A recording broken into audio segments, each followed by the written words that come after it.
नमस्कार दोस्तों। Ministry of health and family welfare के under AIIMS and central government hospital में ग्रुप बी एंड सी की common recruitment examination द्वारा भर्ती की जा रही है। मतलब एक कॉमन रिक्रूटमेंट एग्जामिनेशन होगा जिसमें एम्स और सेंट्रल गवर्नमेंट के हॉस्पिटल पार्टिसिपेट करेंगे और उनमें आपकी जो है पोस्टिंग होगी। इसमें जो वैकेंसीज है या पोस्ट है ग्रुप बी एंड सी की है, तो इसमें मेडिकल और नॉन मेडिकल दोनों ही जो आपकी पोस्ट है वो शामिल होंगी और 4500 के आसपास आपकी वैकेंसी है। अब इसमें अप्लाई कैसे करना है, आपको आपकी एलिजिबिलिटी क्या है, कब तक आप अप्लाई कर सकते हैं और एग्जाम पैटर्न, सिलेबस या बाकी चीजें जो भी इंपॉर्टेंट होगा वो हम इस वीडियो में डिस्कस करेंगे। तो वीडियो का एंड तक देखिएगा, काफी इंटरेस्टिंग वैकेंसीज है। हर एक पोजीशन काफी अच्छी है, ठीक है, क्योंकि ये गवर्नमेंट है तो इसमें आपको गवर्नमेंट के बेनिफिट मिलेंगे, तो अच्छी खासी आपकी वैकेंसीज का नंबर भी है इसमें। तो इसमें जो ऑनलाइन रजिस्ट्रेशन है आपके वो भी शुरू हो चुके हैं, तो 7 जनवरी 2025 से शुरू हो चुके हैं और जो कि रहेंगे खुले आपके लिए 31 जनवरी 2025 तक, ठीक है। अब डेट ऑफ रिक्रूटमेंट एग्जामिनेशन की क्या रहने वाली है वो ये बता देंगे 3 डेज बिफोर द एग्जामिनेशन, ठीक है, 3 दिन पहले ही बताएंगे। तो ये खास ध्यान रखना होगा आपको कि अप टू डेट रहे आप वेबसाइट पर। और intimation of the exam city of examination centre वो एक वीक पहले बताएंगे एग्जाम के। अब डेट ऑफ एग्जाम इन्होंने बता दिया यहाँ पर कि वो होगी 26 से 28 फरवरी 2025 के बीच में, ठीक है। तो 26 से 28 के बीच में आपकी जो है 26 से 28 फरवरी के बीच में आपकी जो है इसमें क्या हो सकती है, एग्जाम की डेट हो सकती है। अब एप्लीकेशन फीस की बात करें तो जनरल ओबीसी कैंडिडेट के लिए 3000 रुपये लगेंगे, SC ST और ईडब्ल्यूएस कैंडिडेट के लिए 2400 लगेंगे, यानी 2400। फिर पर्सन विद डिसेबिलिटीज के लिए जो कोई भी फीस इन्होंने नहीं रखी है, ठीक। अब इसमें ये फीस का तरीका भरने का इन्होंने बताया कि कैसे आप भर सकते हैं। बाकी चीजें इन्होंने जो भी इंपॉर्टेंट डिटेल है वो आपको इनकी वेबसाइट पर ही मिलेंगी, तो ध्यान रखिएगा, अपडेट रहेगा। Status of application and admit card of eligible candidate will only be uploaded on AIIMS website. तो आपका जो एप्लीकेशन का स्टेटस होगा और जो एडमिट कार्ड है वो आपको वेबसाइट पर ही मिलेगा। अगर आपको कोई डिफिकल्टी फील होती है ड्यूरिंग सबमिशन ऑफ एप्लीकेशन, आप रेस कर सकते हैं अपनी query by login with credentials on my page dashboard, ठीक है। तो इसके द्वारा आप जो है अपनी रेस कर सकते हैं कंसर्न कि आपको ये दिक्कत है, और आपको इन्होंने बताया ही कि रेगुलर आपको जो है वेबसाइट को विजिट करना पड़ेगा अपने अपडेट के लिए। बाकी अब चलते हैं हम इसकी वैकेंसीज की तरफ और उसकी डिटेल की तरफ, ठीक है, वो ज़्यादा इंपॉर्टेंट रहने वाली है। तो ये है आपका कंप्लीट नोटिफिकेशन, ठीक है। ये काफी लंबा है, इसे हमें जो कवर करने में थोड़ी सी देर हो सकती है, यानी ये वीडियो जो है लंबा हो सकता है। अच्छा, उसमें जो डेट ही बताई थी इसमें आपका टाइम भी है, आपकी क्लोजिंग डेट का एप्लीकेशन फॉर्म के, तो 31 जनवरी तो है ही, और वो शाम के सिर्फ 5 बजे तक खुला रहेगा, रात के 12 बजे तक नहीं खुला रहेगा, ठीक है। तो जल्दी से जल्दी फॉर्म भर दीजिए आपके पास न्यूज़ आते ही। और इन्होंने ये सारी डेट बता रखी है कि date of issue of admit card मैंने सब आपको बता दिया। करेक्शन का भी मौका देंगे आपको 12 फरवरी तक, सॉरी 12 फरवरी से 14 फरवरी तक, यानी 2 दिन तक आप अपने एप्लीकेशन फॉर्म में जो है करेक्शन कर सकते हैं। अभी उन्होंने देखो पूरा टेबल दे रखा है कि क्या क्या चीज़ें कैसे रहने वाली हैं। तो हम इसमें सबसे पहले जो है इसकी एलिजिबिलिटी देखेंगे, और एलिजिबिलिटी जो है काफ़ी लंबी है। चलिए चलते हैं सीधा 19 नंबर पेज पर, है ना, वो ज़्यादा सही होगा हमारे लिए कि हम डायरेक्ट जो है चले अपने 19 नंबर पेज पर। अब थोड़ा सा आपको वेट करना पड़ेगा। ओके, हाँ, तो यहाँ पर हम आ गए हैं। ये आपका पूरा इन्होंने exam pattern I think they रखा है, वो हम देख लेंगे ना। नहीं, एग्जाम पैटर्न क्या है ये देख लेते हैं, चलो कोई नहीं, आगे बाद में देख लेंगे इसको। तो ये आ गया हमारा, हाँ, ये स्किल टेस्ट वगैरह भी होगा आपका, चीज़ें merit list, allotment, eligibility and document verification. अब इन्होंने ये बता रखा है कि चीज़ें कैसे रहने वाली हैं। अब यह है आपकी पोस्ट वाइज क्वालिफिकेशन एजुकेशन की, और इसमें जो है इंस्टीट्यूशन भी इन्होंने बताया हुआ है कि कौन सा इंस्टीट्यूशन किस पोस्ट के लिए रिक्रूट कर रहा है। तो इसमें जो आपकी असिस्टेंट डायटिशियन की पोस्ट है, इसमें एम्स बिलासपुर, एम्स मंगलगिरी, एम्स नागपुर और एम्स न्यू दिल्ली है, और आपका central arm police forces institute of medical sciences फिर है आपका यही है, ठीक है। तो 5 इसमें टोटल आपके इंस्टीट्यूट शामिल है, और इसकी एज लिमिट की बात करें तो 35 साल से ज़्यादा की एज लिमिट नहीं होना चाहिए। पे लेवल इसका आपका 6 है। अब एसेंशियल क्वालिफिकेशन देखें तो MSc फूड एंड न्यूट्रिशन में आपकी होनी चाहिए, जो कि एक रिकॉग्नाइज यूनिवर्सिटी इंस्टीट्यूशन से हो, साथ में 2 साल का एक्सपीरियंस आपको चाहिए in the line, preferably in large teaching hospital, ठीक है। तो टीचिंग हॉस्पिटल में आपको 2 साल का एक्सपीरियंस होना चाहिए। अब नेक्स्ट बात करें पोस्ट की, तो डेमोन्स्ट्रेटर की पोस्ट है डाइटेटिक्स एंड न्यूट्रिशन की। इसका जो इंस्टीट्यूशन है regional institute of paramedical and nursing science Aizawl, ठीक है। तो इसमें 30 साल से ज़्यादा आपकी एज लिमिट नहीं होनी चाहिए, बाकी रिलैक्सेशन मिलेगा कैटेगरीज को। एसेंशियल क्वालिफिकेशन की बात करें तो आपके पास ग्रेजुएशन होनी चाहिए with PG diploma in dietetics, ठीक है, और या फिर न्यूट्रिशन या फिर BSc होम साइंस। डिजायरेबल इसमें अगर आपके पास master degree in the concern subject from recognised university, तो इसमें आपको एक एडवांटेज मिल जाता है। फिर डाइटिशियन की जो है आपकी पोस्ट, उसमें एम्स भोपाल शामिल है, एम्स जम्मू है, और आपकी AIIMS Kalyani, AIIMS Patna, AIIMS Raipur, Rajkot, ठीक है, ये सारी आपकी इंस्टीट्यूशन शामिल है एम्स के, जहाँ भी इनकी वो है एम्स की ब्रांचेस। अब इसमें आपको क्वालिफिकेशन क्या चाहिए, आपके पास MSc होनी चाहिए home science food and nutrition, या MSc हो क्लिनिकल न्यूट्रिशन एंड डाइटेटिक्स, या फिर MSc हो आपकी फूड साइंस एंड न्यूट्रिशन में, या MSc हो आपकी फूड एंड न्यूट्रिशन डाइटेटिक्स में, या MSc की हो आपने food service management and dietetics में, जो कि एक रिकॉग्नाइज्ड यूनिवर्सिटी इंस्टीट्यूट होनी चाहिए। साथ में आपसे 3 साल का एक्सपीरियंस मांगा है in line preferably in 200 bedded hospital, तो 200 बेड के हॉस्पिटल में आपके पास 3 साल का एक्सपीरियंस होना चाहिए। नेक्स्ट बात करें आपकी असिस्टेंट की पोस्ट की, तो इसमें Indian council of medical research, तो ये सारे इंस्टीट्यूट है। अब इसको हम इतना डिटेल में देखेंगे तो वीडियो लंबा हो जाएगा, तो उसको हम थोड़ा सा नजरअंदाज कर सकते हैं, क्योंकि हमारी पोस्ट इंपॉर्टेंट है कि कौन सी है। बाकी वैकेंसीज की डिटेल भी हम आगे देखेंगे, वो भी काफी डेप्थ में है, और मतलब उसके लिए भी काफी टाइम लगेगा, तो उसे भी देखते हुए देखेंगे हम जरूर, लेकिन वो लास्ट में देखेंगे, ताकि आप अगर इंटरेस्टेड हो तो आप देख लेना, ना हो तो कोई बात नहीं, आप छोड़ सकते हैं। तो जो इंपॉर्टेंट चीज़ है सबसे पहले वही डिस्कस करेंगे, है ना, तो ताकि आपका टाइम भी जो है बच जाए और आप समझ लें कि आपको इसमें अप्लाई करना चाहिए या नहीं करना चाहिए, क्योंकि एजुकेशन क्वालिफिकेशन सबसे मेन रहती है भरने के लिए किसी भी फॉर्म को। बाकी एज लिमिट वगैरह भी हम इसमें साथ में देख रहे हैं, ठीक है। तो असिस्टेंट के लिए आपकी एज लिमिट जो है 30 साल से ज़्यादा नहीं होनी चाहिए, 6 इसका पे लेवल है। इसकी क्वालिफिकेशन की बात करें तो 3 साल की बैचलर डिग्री आपकी हो किसी भी डिसिप्लिन में, जो कि रिकॉग्नाइज्ड इंस्टीट्यूट यूनिवर्सिटी से होनी चाहिए। साथ में वर्किंग नॉलेज आपकी होनी चाहिए कंप्यूटर में, MS ऑफिस या पावर पॉइंट पर, ठीक है। ये आपकी असिस्टेंट की क्वालिफिकेशन है, यानी कोई भी ग्रेजुएट इसमें आराम से फॉर्म भर सकता है, ठीक। अब नेक्स्ट बात करें, ये असिस्टेंट की हुई। अब ये असिस्टेंट NS की है, इसमें जो आपकी एज लिमिट है वो है 21 से 23 साल के बीच। 6 इसका पे लेवल है। इसमें आपको डिग्री ही चाहिए रिकॉग्नाइज यूनिवर्सिटी से या कोई इक्विवेलेंट या और साथ में प्रोफिशिएंसी इन कंप्यूटर। तो सेम है इसकी भी। अब असिस्टेंट एडमिनिस्ट्रेटिव ऑफिसर की पोस्ट है, 21 से 30 साल की एज लिमिट है इसमें। फिर 7 इसका पे लेवल है। इसमें आपको चाहिए डिग्री फ्रॉम रिकॉग्नाइज यूनिवर्सिटी और इसके कोई इक्विवेलेंट। डिजायरेबल है इसमें एमबीए या पीजी आपके पास है, diploma in management from recognise institution और नॉलेज है आपको गवर्नमेंट रूल्स एंड रेगुलेशन की, साथ में प्रोफिशिएंसी इन कंप्यूटर। तो इसमें आपको एडवांटेज मिलेगी। डिजायरेबल है, कंपल्सरी नहीं है फॉर्म को भरने के लिए। आपकी जो कंपल्सरी या एसेंशियल क्वालिफिकेशन फॉर्म को भरने के लिए वो सिर्फ आपके पास डिग्री होनी चाहिए, ठीक है। अब नेक्स्ट पोस्ट की बात करें तो ये एडमिनिस्ट्रेशन ऑफिसर, ओके सेम चल रहा है अभी। फिर एग्जीक्यूटिव असिस्टेंट की पोस्ट है आपकी, 21 से 30 साल वाले भर सकते हैं फॉर्म और 6 इसका पे लेवल है। इसमें आपको सिर्फ डिग्री चाहिए और प्रोफिशिएंसी चाहिए कंप्यूटर में, ठीक है। इतनी सिंपल सी इसमें कोई एक्सपीरियंस नहीं मांगा, सिंपल सी आपकी क्या है क्वालिफिकेशन है इसमें। अब ये आपकी executive assistant junior admin officer, तो इसमें भी आपकी सेम ही क्वालिफिकेशन है, ठीक है। जूनियर एडमिनिस्ट्रेटिव ऑफिसर की बात करें तो वो सेम ही है कि आपके पास डिग्री हो और प्रोफिशिएंसी हो कंप्यूटर में काम करने की, है ना। नेक्स्ट चलते हैं आगे। अब ऑफिस असिस्टेंट की बात करें तो इसमें भी आपके पास सिर्फ डिग्री मांगी है और प्रोफिशिएंसी मांगी है कंप्यूटर में काम करने की। ऑफिस असिस्टेंट की भी सेम है, ऑफिस असिस्टेंट एग्जीक्यूटिव असिस्टेंट इसमें भी आपकी सेम है, तो ये सारी आपकी सेम है। अब डाटा एंट्री ऑपरेटर ग्रेड है, junior administrative assistant lower division clerk, senior administrative assistant UDC यानी अपर डिवीजन क्लर्क, ये सारी आपकी वैकेंसी है। तो इनकी देख लेते हैं क्या क्या क्वालिफिकेशन है। तो डाटा एंट्री ऑपरेटर ग्रेड ए की क्वालिफिकेशन देखें तो आपके पास 12th की क्वालिफिकेशन होनी चाहिए, आपने 12th पास किया हो। साथ में should process speed of not less then 10,000 की depression per hour for data entry work, ठीक है। तो इसमें आपसे वो 12th मांगा है और साथ में आपकी मांगी है टाइपिंग की स्पीड। टाइपिंग की स्पीड इसमें है कि आप 8000 की को प्रेस कर पाए हर एक घंटे में, तो आपकी वही 35-40 के आसपास की इसमें स्पीड होगी इंग्लिश की। इसमें हिंदी का कोई जिक्र करा नहीं है, तो हिंदी की आती है तो वेल एंड गुड, बाकी इसमें ये चीज़ें दी गई है, ठीक है। तो डाटा एंट्री ऑपरेटर अब नोटिस में कुछ दिया है कि the speed of 8000 key depression per hour for data entry work is to be जज by conducting a speed test on the EDP machine by the competent authority. तो ये EDP machine पर आपकी लेंगे। अब ये जो होगा ये आपका टाइपिंग टेस्ट होगा इसमें, ठीक है। फिर सेम ही आपकी डाटा एंट्री ऑपरेटर ग्रेड ए की, ठीक है। सारी आपकी vacancy same, sorry qualification same है। फिर जूनियर एडमिनिस्ट्रेटिव असिस्टेंट की बात करें तो अच्छा इसमें आपको मैं डाटा एंट्री में एज लिमिट बता दूं तो इसमें 18 से 27 साल की एज वाले फॉर्म भर सकते हैं और इसका पे लेवल 4 है। अब जो आपकी जूनियर एडमिनिस्ट्रेटिव असिस्टेंट की पोस्ट है इसमें 18 से 30 साल वाले फॉर्म भर सकते हैं, 2 इसमें पे लेवल है और इसके लिए क्वालिफिकेशन आपको चाहिए 12th या कोई इसके इक्विवेलेंट और स्किल टेस्ट आपका होगा ऑन कंप्यूटर टाइपिंग स्पीड, जिसमें आपकी स्पीड होनी चाहिए इंग्लिश में 35 वर्ड पर मिनट और हिंदी में 30 वर्ड पर मिनट, ठीक है। और जो इसमें टाइम अलाउड होगा आपको 10 मिनट होगा, यानी 10 मिनट का टाइपिंग टेस्ट आपका इसमें होने वाला है। बेसिक कंप्यूटर लिटरेसी आपको आनी चाहिए, ठीक। अब नेक्स्ट चलते हैं, नेक्स्ट पोस्ट की बात करते हैं। तो junior administrative assistant LDC lower division clerk की बात करें तो एज लिमिट आपकी 18 से 30 साल है और क्वालिफिकेशन भी आपकी सेम है इसमें, है ना। और एलडीसी है लोअर डिवीजन क्लर्क, तो इसके लिए आपकी सेम है। लोअर डिवीजन क्लर्क की बात करें तो इसमें एज लिमिट 18 से 30 साल है और क्वालिफिकेशन भी 12th है। स्किल टेस्ट होगा टाइपिंग का, टाइपिंग की जो स्पीड है वो सेम है और कंप्यूटर लिटरेसी में आपके पास होनी चाहिए बेसिक वाली। लोअर डिवीजन क्लर्क की हमने बात कर ली। नेक्स्ट पोस्ट पर चलते हैं और ये आपके सारे देखो इतने सारे इंस्टीट्यूट एक लोअर डिवीजन के लिए है, तो इसमें काफी अच्छी आपकी वैकेंसी का नंबर है ना। क्योंकि और पोस्टिंग देखो आपकी कहीं भी हो सकती है क्योंकि ये कॉमन रिक्रूटमेंट टेस्ट है, आप एक टेस्ट देंगे और मेरिट के हिसाब से इसमें आपकी पोस्टिंग होगी। जैसे एसएससी के एग्जाम में होता है, एसएससी के जैसे आपकी फेज 12 का जो एग्जाम होता है वो कॉमन हो जाता है और आपकी मेरिट के हिसाब से आपको जो है आपकी पोस्टिंग मिलती है। इसी तरह इसी में है कि आपकी एक टेस्ट ले लिया जाएगा और जैसे आपकी मेरिट होगी उस हिसाब से आपको आपकी पोस्टिंग मिलेगी, ठीक है। तो ध्यान रखिएगा, ये चीज़ आपको मैंने बता दी है। अब ये सीनियर एडमिनिस्ट्रेटिव असिस्टेंट की पोस्ट आ गई है। इसकी एज लिमिट है आपकी 21 से 30 साल। एसेंशियल क्वालिफिकेशन इसमें आपको डिग्री चाहिए, प्रोफिशिएंसी चाहिए कंप्यूटर में, स्किल टेस्ट होगा टाइपिंग का जिसमें स्पीड आपकी 35 वर्ड पर मिनट इन इंग्लिश और 30 वर्ड पर मिनट इन हिंदी मांगी है। फिर नेक्स्ट चलते हैं आगे और senior administrative assistant UDC upper division clerk, age limit 21 से 30 साल, पे लेवल इसका 4 है, डिग्री मांगी है इसमें सिर्फ आपसे और कंप्यूटर की प्रोफिशिएंसी, टाइपिंग की स्पीड होगा, स्पीड भी आपकी सेम मांगी है, ठीक है। हम नेक्स्ट चलते हैं यूडीसी की बात कर लेते हैं अपर डिवीजन क्लर्क, तो इसमें एज लिमिट 21 से 30 साल है, 4 इसका पे लेवल है, डिग्री मांगी है इसमें आपसे, प्रोफिशिएंसी मांगी है कंप्यूटर में और टाइपिंग स्पीड मांगी है 35 की इंग्लिश में और 30 की हिंदी में, ठीक है। तो सेम ही है अप्रॉक्स आपकी जो ये पोस्ट है ना। इनकी qualification upper division clerk senior administrative assistant, तो इसमें भी आपकी सेम है जो मैंने आपको ऊपर बताई है और पे लेवल भी 4 है और एज लिमिट भी इसमें आपकी सेम है। अब assistant sorry assistant engineer civil की बात करें तो इसमें जो एज लिमिट आपकी 35 साल से नीचे होनी चाहिए, पे लेवल इसमें 7 है और ग्रेजुएशन आपकी होनी चाहिए सिविल इंजीनियरिंग में रिकॉग्नाइज यूनिवर्सिटी से, साथ में आपसे 5 साल का एक्सपीरियंस मांगा है in design and engineering of civil project preferably in hospital environment. तो आपके पास हॉस्पिटल एनवायरमेंट में मतलब आपने हॉस्पिटल में ही काम किया है, ठीक है, 5 साल का, और वो design and engineering of civil project में किया है, तो इसमें आपको जो है फॉर्म भरने को मिलेगा। अब जूनियर इंजीनियर सिविल की बात करें तो एज लिमिट 18 से 30 साल के बीच में है और 6 इसका पे लेवल है। 3 साल का डिप्लोमा आपके पास है in civil engineering recognise polytechnic institute से, तो आप इसमें फॉर्म भर सकते हैं और एक्सपीरियंस इसमें डिजायरेबल है, ठीक है, सिविल इंजीनियरिंग वर्क का। और नोट इसमें कुछ दिया है, applicant holding high degree AMIE is to also apply, selection however would to be subject to scrutiny by screening committee. तो इसमें हाई डिग्री वाले भी इसमें आराम से फॉर्म भर सकते हैं, ग्रेजुएशन है पोस्ट ग्रेजुएशन है तो इसमें भर सकते हैं। All qualification including degree AMIE should be from an institution recognised by AICTE and MHRD for employment in central government institution. तो ये रिकॉग्नाइज होनी चाहिए, आपकी ध्यान रखिएगा AICTE एंड MHRD द्वारा। फिर अब आगे बात करें जूनियर इंजीनियर सिविल है, सेम आपकी इसमें क्वालिफिकेशन होगी। तो बात कर लेते हैं जूनियर इंजीनियर सिविल की। इसमें एज लिमिट 21 से 30 साल है, 6 का पे लेवल है, एजुकेशन क्वालिफिकेशन में ग्रेजुएशन मांगी है इन इंजीनियरिंग सिविल इंजीनियरिंग जो कि रिकॉग्नाइज होनी चाहिए, 2 साल का experience in design and engineering of civil project preferably in hospital environment. तो ये जो आपका एक्सपीरियंस है ये आपका डिजायरेबल में है, ठीक है, कंपल्सरी नहीं है। अगर आपके पास कोई एक्सपीरियंस नहीं है तो आप इसमें फॉर्म भर सकते हैं और जो आपका इसमें डिजायरेबल एक्सपीरियंस है वो 2 साल का होना चाहिए और आपने design and engineering of civil project में लिया हो, अगर हॉस्पिटल एनवायरमेंट में लिया है तो आपको इसमें प्रेफरेंस मिल जाएगी, या फिर आपने अगर डिप्लोमा लिया है सिविल इंजीनियरिंग रिकॉग्नाइज इंस्टीट्यूट से और 5 साल का एक्सपीरियंस है आपके पास, ठीक है, इंजीनियरिंग ऑफ सिविल प्रोजेक्ट का, और अगर हॉस्पिटल में है तो इसमें आपको प्रेफरेंस मिल जाएगी, ठीक है। तो ये आपकी चीज़ हो गई। अब इसमें आप समझ गए होंगे, एक बार मैं आपको थोड़ा सा इसमें और अच्छे से समझा दूं कि अगर आपने ग्रेजुएशन की है, सिर्फ ग्रेजुएशन की है इन सिविल इंजीनियरिंग में, तो आप इसमें फॉर्म भर सकते हैं बिना किसी एक्सपीरियंस के। और अगर आपने डिप्लोमा लिया है in civil engineering from recognised institute और साथ में 5 साल का एक्सपीरियंस है आपके पास design and engineering of civil project का, तो इसमें आप फॉर्म भर सकते हैं, ठीक है। तो ग्रेजुएशन में आपको कोई भी एक्सपीरियंस नहीं चाहिए, डिप्लोमा में आपको एक्सपीरियंस की नीड है।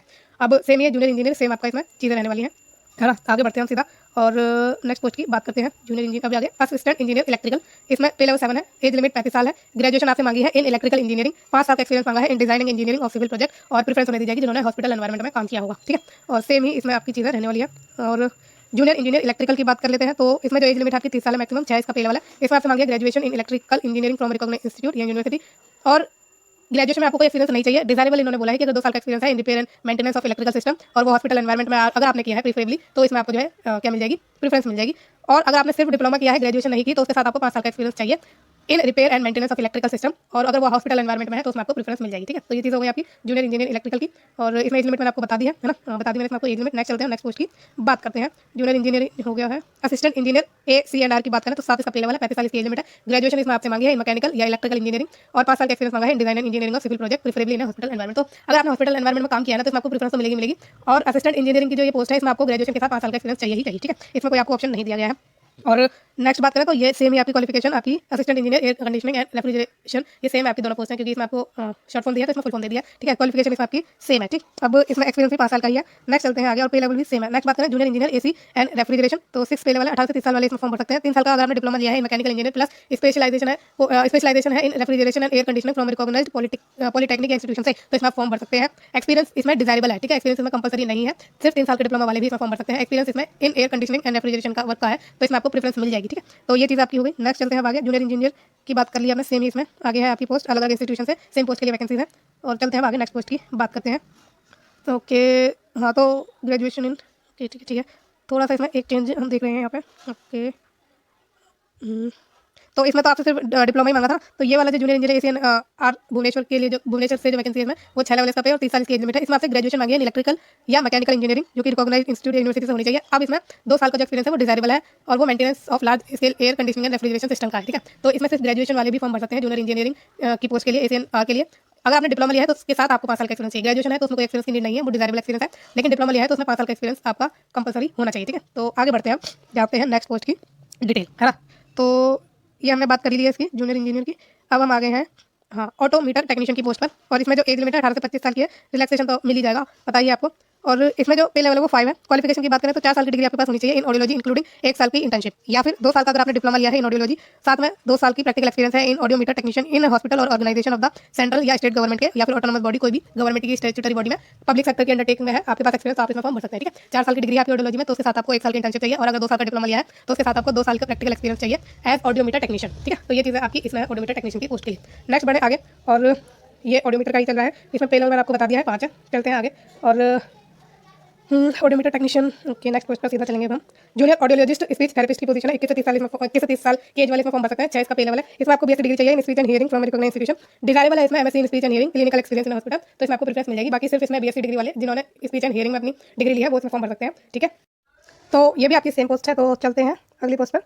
ये टेक्निकल असिस्टेंट की बात करें तो इसमें आपको जो असेंशियल क्वालिफिकेशन चाहिए वो BSc डिग्री चाहिए in speech and hearing from recognised university या इंस्टीट्यूशन, और आपका जो है रजिस्ट्रेशन होना चाहिए with rehabilitation council of India RCI में। ठीक है, तो ये आपकी एसेंशियल क्वालिफिकेशन है। डिजायरेबल की बात करें तो MSc आपकी हो अगर स्पीच एंड हियरिंग में, और साथ में क्लिनिकल एक्सपीरियंस है हॉस्पिटल में, सेम इन द फील्ड में, सेम फील्ड में, तो आपको जो इसमें प्रेफरेंस मिलेगी। ठीक, अब इसमें स्पीच पैथोलॉजिस्ट की जो पोस्ट है स्पीच थेरेपिस्ट, इसमें आपकी BSc डिग्री चाहिए in speech and hearing from recognised university, ये एसेंशियल क्वालिफिकेशन है। और डिजायरेबल की बात करें तो MSc in speech and hearing, clinical experience in hospital in the field. ठीक है, तो ये आपकी स्पीच पैथोलॉजिस्ट की आपकी पोस्ट की क्वालिफिकेशन है। एज लिमिट इसकी 21 से 30 साल है। पे स्केल इसका पे लेवल इसका 6 है, और सेम ही आपकी टेक्निकल असिस्टेंट की जो पे लेवल है वो है। ठीक है, 6 है। फिर एज लिमिट बात करें तो 18 से 35 साल वाले इसमें फॉर्म भर सकते हैं। अब नीचे चलते हैं और बात करते हैं इलेक्ट्रिशियन की, जिसमें पे लेवल 4 है। एज लिमिट इसकी 35 साल से नीचे होनी चाहिए। 10वीं अगर आपने की है या कोई इक्विवेलेंट किया हुआ है तो आप इसमें फॉर्म भर सकते हैं। साथ में आपको ITI डिप्लोमा सर्टिफिकेट चाहिए इन इलेक्ट्रिशियन ट्रेड में। फिर साथ में चाहिए electrical supervisory certificate of A competency, और साथ में प्रैक्टिकल एक्सपीरियंस होना चाहिए आपके पास 5 साल का इन इलेक्शन एंड रनिंग या maintenance of different type of HP and LT electrical installation including UG cable system. ठीक है, फिर लाइनमैन इलेक्ट्रिकल, इसमें पे लेवल 2 है। एज लिमिट 18 से 30 साल है। 10वीं पास आप होने चाहिए। ITI डिप्लोमा सर्टिफिकेट होना चाहिए या कोई इक्विवेलेंट होना चाहिए। एक्सपीरियंस आपसे मांगा है इसमें 2 साल का। फिर वायरमैन का जो आपकी पोजीशन है उसमें 2 लेवल है। पे लेवल 18 से 30 साल वाले इसमें फॉर्म भर सकते हैं। सेम चाहिए 10वीं ITI का diploma certificate, electrical workman certificate of competency, साथ में प्रैक्टिकल एक्सपीरियंस चाहिए 5 साल का इलेक्ट्रिशियन ट्रेड में। फिर नेक्स्ट है आपकी जो पोजीशन वो है गैस मैकेनिक। पे लेवल 4 है। 18 से 30 साल वाले इसमें फॉर्म भर सकते हैं। 10वीं प्लस 2 मतलब 10+2 12वीं पास होनी चाहिए। साथ में 5 साल का experience in medical gas pipeline system in 200 bed government hospital, तो 200 बेडेड गवर्नमेंट हॉस्पिटल में आपने मेडिकल गैस पाइपलाइन सिस्टम में 5 साल तक काम किया हो, और साथ में आपकी 12th होनी चाहिए। या फिर अगर आपने ट्रेड सर्टिफिकेट किया है of ITI diploma in mechanical engineering, उसके साथ 3 साल का एक्सपीरियंस लिया है इन मेडिकल गैस पाइपलाइन और 200 बेडेड हॉस्पिटल में किया है, तो आप इसमें फॉर्म भर सकते हैं। फिर गैस पंप मैकेनिक की जो आपकी पोजीशन है 18 से 30 साल इसमें फॉर्म भर सकते हैं। पे लेवल 7 में 4, 12th इसमें चाहिए और 5 साल का एक्सपीरियंस चाहिए इन द सेम फील्ड, जैसे medical, gas pipeline system in 200 government hospital, या फिर ट्रेड या ITI आपने डिप्लोमा किया हो मैकेनिकल इंजीनियरिंग में, 3 साल का एक्सपीरियंस चाहिए आपका सेम फील्ड में।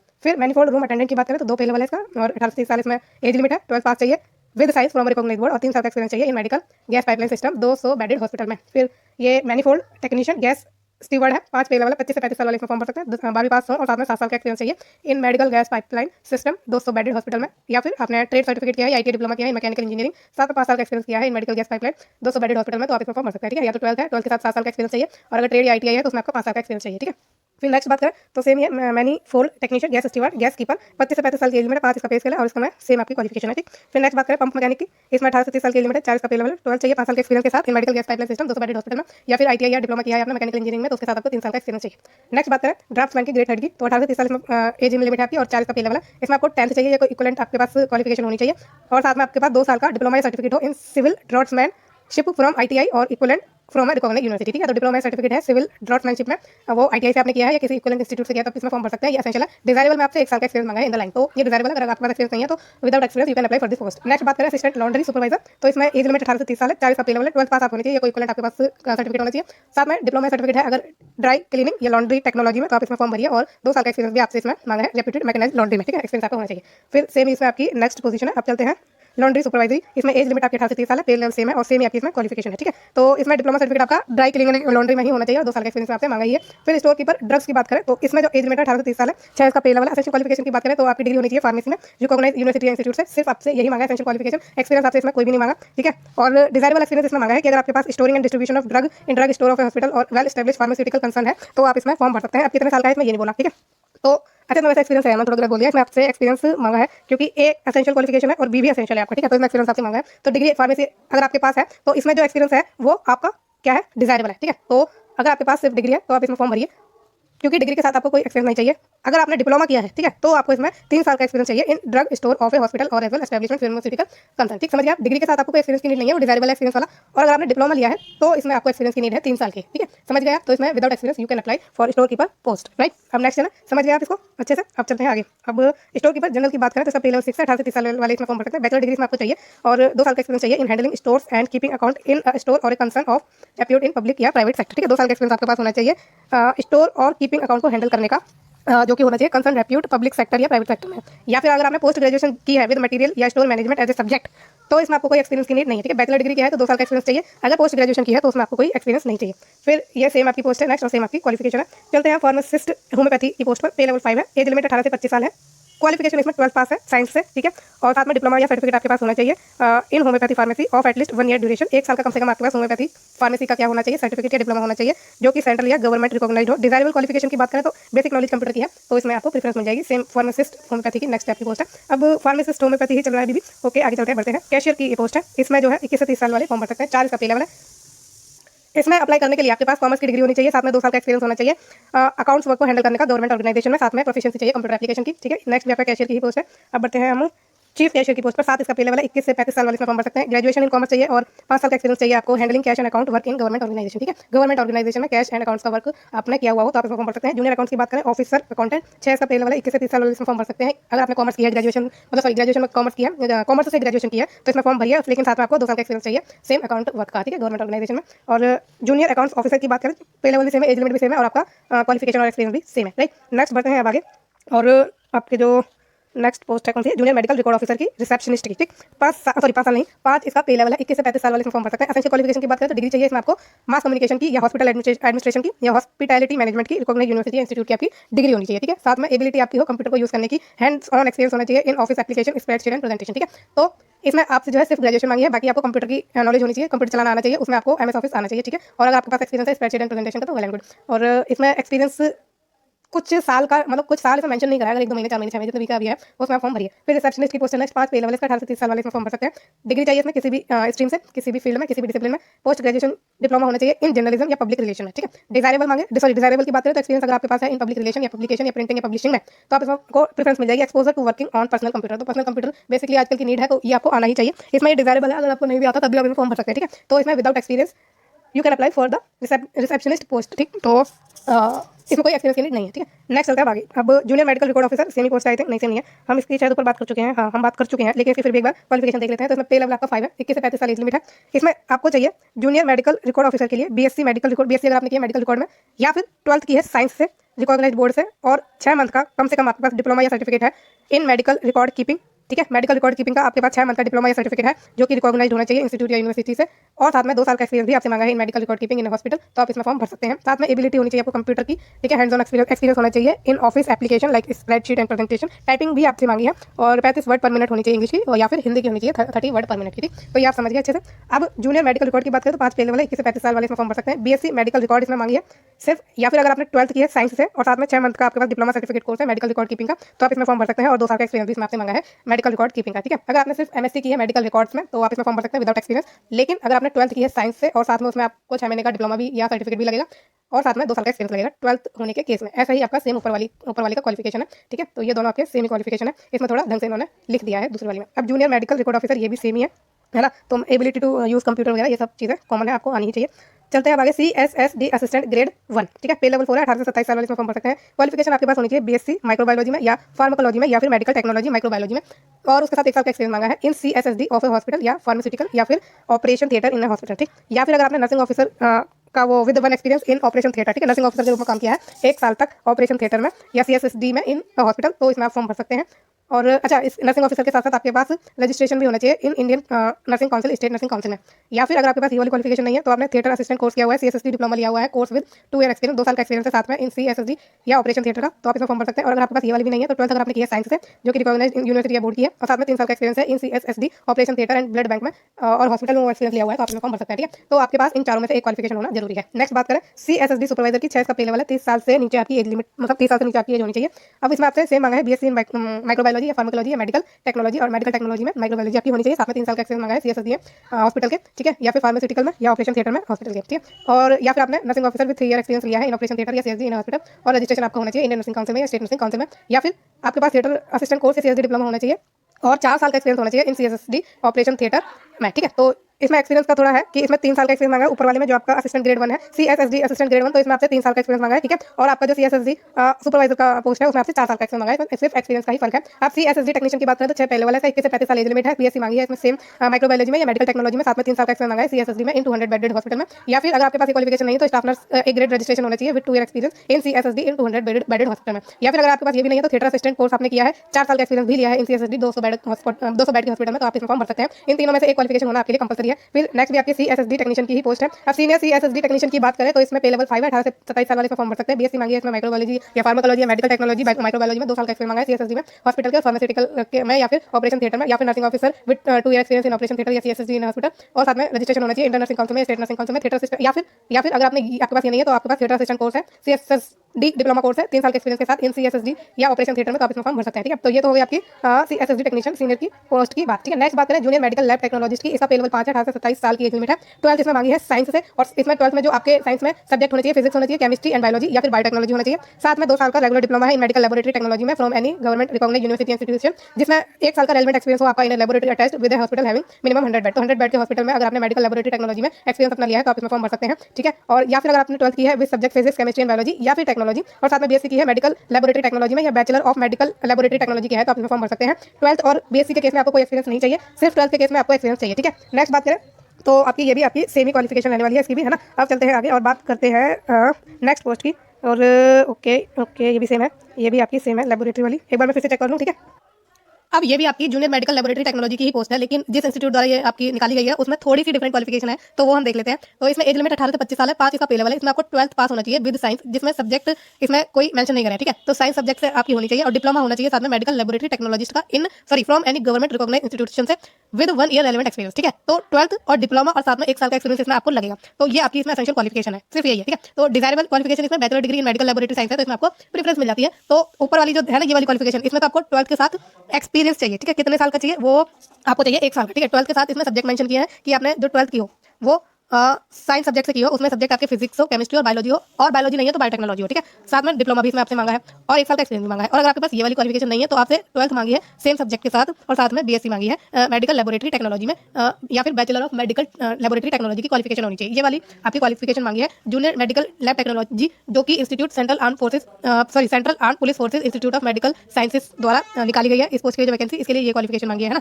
और इसकी एज लिमिट भी 18 से 27 साल है। लेकिन जो आपकी employees state insurance corporation Andhra Pradesh द्वारा इंस्टीट्यूट द्वारा जो आपकी जूनियर मेडिकल लेबोरेटरी टेक्नोलॉजिस्ट की वैकेंसी निकाली है, इसमें एज लिमिट भी अलग है और आपका जो है क्वालिफिकेशन भी थोड़ी अलग है, ठीक है तो साइंस है ही, लेकिन थोड़ा सा अलग है कि इसमें 12th आपसे कंपलसरी मांगे, डिप्लोमा कंपलसरी मांगा है और आपका एक्सपीरियंस भी कंपलसरी मांगा है। इसमें ग्रेजुएशन का कोई स्कोप नहीं दिया है, लेकिन दूसरे वाले में इसमें ग्रेजुएशन अगर सिर्फ आपकी है मेडिकल लेबोरेटरी टेक्नोलॉजी में, तो आप इसमें फॉर्म भर सकते हैं, ठीक है। तो ये थोड़ा डिफरेंस है। अब ये ऊपर वाली ये वाली जो क्वालिफिकेशन है, ये सेम क्वालिफिकेशन आपकी इसके लिए है, क्योंकि ये भी आपकी ईएसआईसी द्वारा निकाली गई है, यानी एम्प्लॉइज स्टेट इंश्योरेंस कॉर्पोरेशन द्वारा। तो ईएसआईसी की सेम रहने वाली है, और दूसरे जो इंस्टीट्यूशन है, दूसरे स्टेट मतलब जो इंस्टीट्यूट है उसकी जो ब्रांचेस दूसरे स्टेट में, तो उनके लिए तो आपको पता ही सेम ही रहने वाला है। बाकी अब आगे बढ़ते हैं, आप समझ गए होंगे चीज़ों को, है ना। तो अब चलते हैं आगे। ये भी ईएसआईसी द्वारा ही निकाले गए हैं, तो जहाँ डिफरेंस होगा वो हम देख लेंगे, है ना। तो ये आपका ईएसआईसी दिल्ली वाला है, तो इसमें भी आपकी सेम ही क्वालिफिकेशन है जो हमने ईएसआईसी वाला जूनियर मेडिकल लेबोरेटरी टेक्नोलॉजिस्ट के लिए अभी देखी है, वो सेम है, एज लिमिट भी। बढ़ते हैं आगे सीधा, और अब जूनियर लेबोरेटरी ही चल रहा है अभी भी, है ना। तो ये बहुत ज़्यादा इसमें वैकेंसीज आई हैं अलग अलग इंस्टीट्यूट से, तो सबकी क्वालिफिकेशन हमें देखनी पड़ेगी, तो टाइम टेकिंग प्रोसेस है ये। तो आपको भी शांतिपूर्वक देखना है पूरी आपकी क्वालिफिकेशन कितनी, कैसी और एक्सपीरियंस कितना है, क्योंकि सब में एक्सपीरियंस नहीं मांगा। सेम पोस्ट के लिए अलग अलग इंस्टीट्यूट से है, तो उन हर एक इंस्टीट्यूट ने एक्सपीरियंस नहीं मांगा, तो देखना जरूरी हो जाता है यहाँ पर, है ना। तो चलते हैं आगे, आप समझ ही होंगे मेरे कहने का मतलब क्या है। और अगर कोई डाउट है ना तो मुझसे कमेंट के द्वारा भी पूछ लेना। अब ये पोस्ट आ गई है दूसरी, लैब अटेंडेंट की। इसमें पे लेवल 2 है, 18 से 27 साल वाले फॉर्म भर सकते हैं। इसमें आपसे 12th मांगी है साइंस से, और डिप्लोमा आपके पास होना चाहिए मेडिकल लैब टेक्नोलॉजी का, सिर्फ यही मांगा, कोई एक्सपीरियंस नहीं मांगा। डिजायरेबल इसमें एक्सपीरियंस है 2 साल का रेलेवेंट फील्ड में, ठीक है। तो एसेंशियल आपसे सिर्फ 12th और डिप्लोमा मांगा है। फिर लैब अटेंडेंट ग्रेड 2, 18 से 27 साल की एज लिमिट, 2 पे लेवल है, सेम ही पे लेवल और सेम आपकी क्वालिफिकेशन है ना, क्योंकि एम्स के ही है ये सारे इंस्टीट्यूशन, तो एम्स से एम्स की क्वालिफिकेशन भी सेम ही रहेगी। लैब अटेंडेंट ग्रेड 3 के लिए भी आपकी सेम है ना। तो आगे बढ़ते हैं, थोड़ा टाइम को बचाते हुए, और कुछ अलग है तो वो देख लेते हैं, है ना। तो ओके, क्योंकि हम साथ साथ देखते हुए चलेंगे, कुछ भी अलग होगा तो वो देख लेंगे, क्योंकि डिजायरेबल देखो इसमें थोड़ी सी अलग है कि लैब टेक्नीशियन की आपकी पोस्ट है, एम से ही आई है, 5 पे लेवल है, 21 से 30 साल की एज लिमिट है, 12th साइंस मांगी है और मेडिकल लैब टेक्नोलॉजी का डिप्लोमा मांगा है। डिजायरेबल की बात करें कि बीएससी है मेडिकल लैब टेक्नोलॉजी में, तो इसमें आपको प्रेफरेंस मिल जाएगी। लैब टेक्नीशियन की नेक्स्ट पोस्ट है, वो भी एम से ही है, तो आपकी सेम क्वालिफिकेशन है, इसमें भी सेम क्वालिफिकेशन है। चलते हैं अब आगे, और लैब अटेंडेंट ग्रेड 3 की बात करें तो सेम क्वालिफिकेशन है, और लेबोरेटरी असिस्टेंट की पोस्ट है, जो कि regional institute of medical science Imphal से निकाली है, 2 फेल वाले इसका, और एज लिमिट इसकी 35 साल है।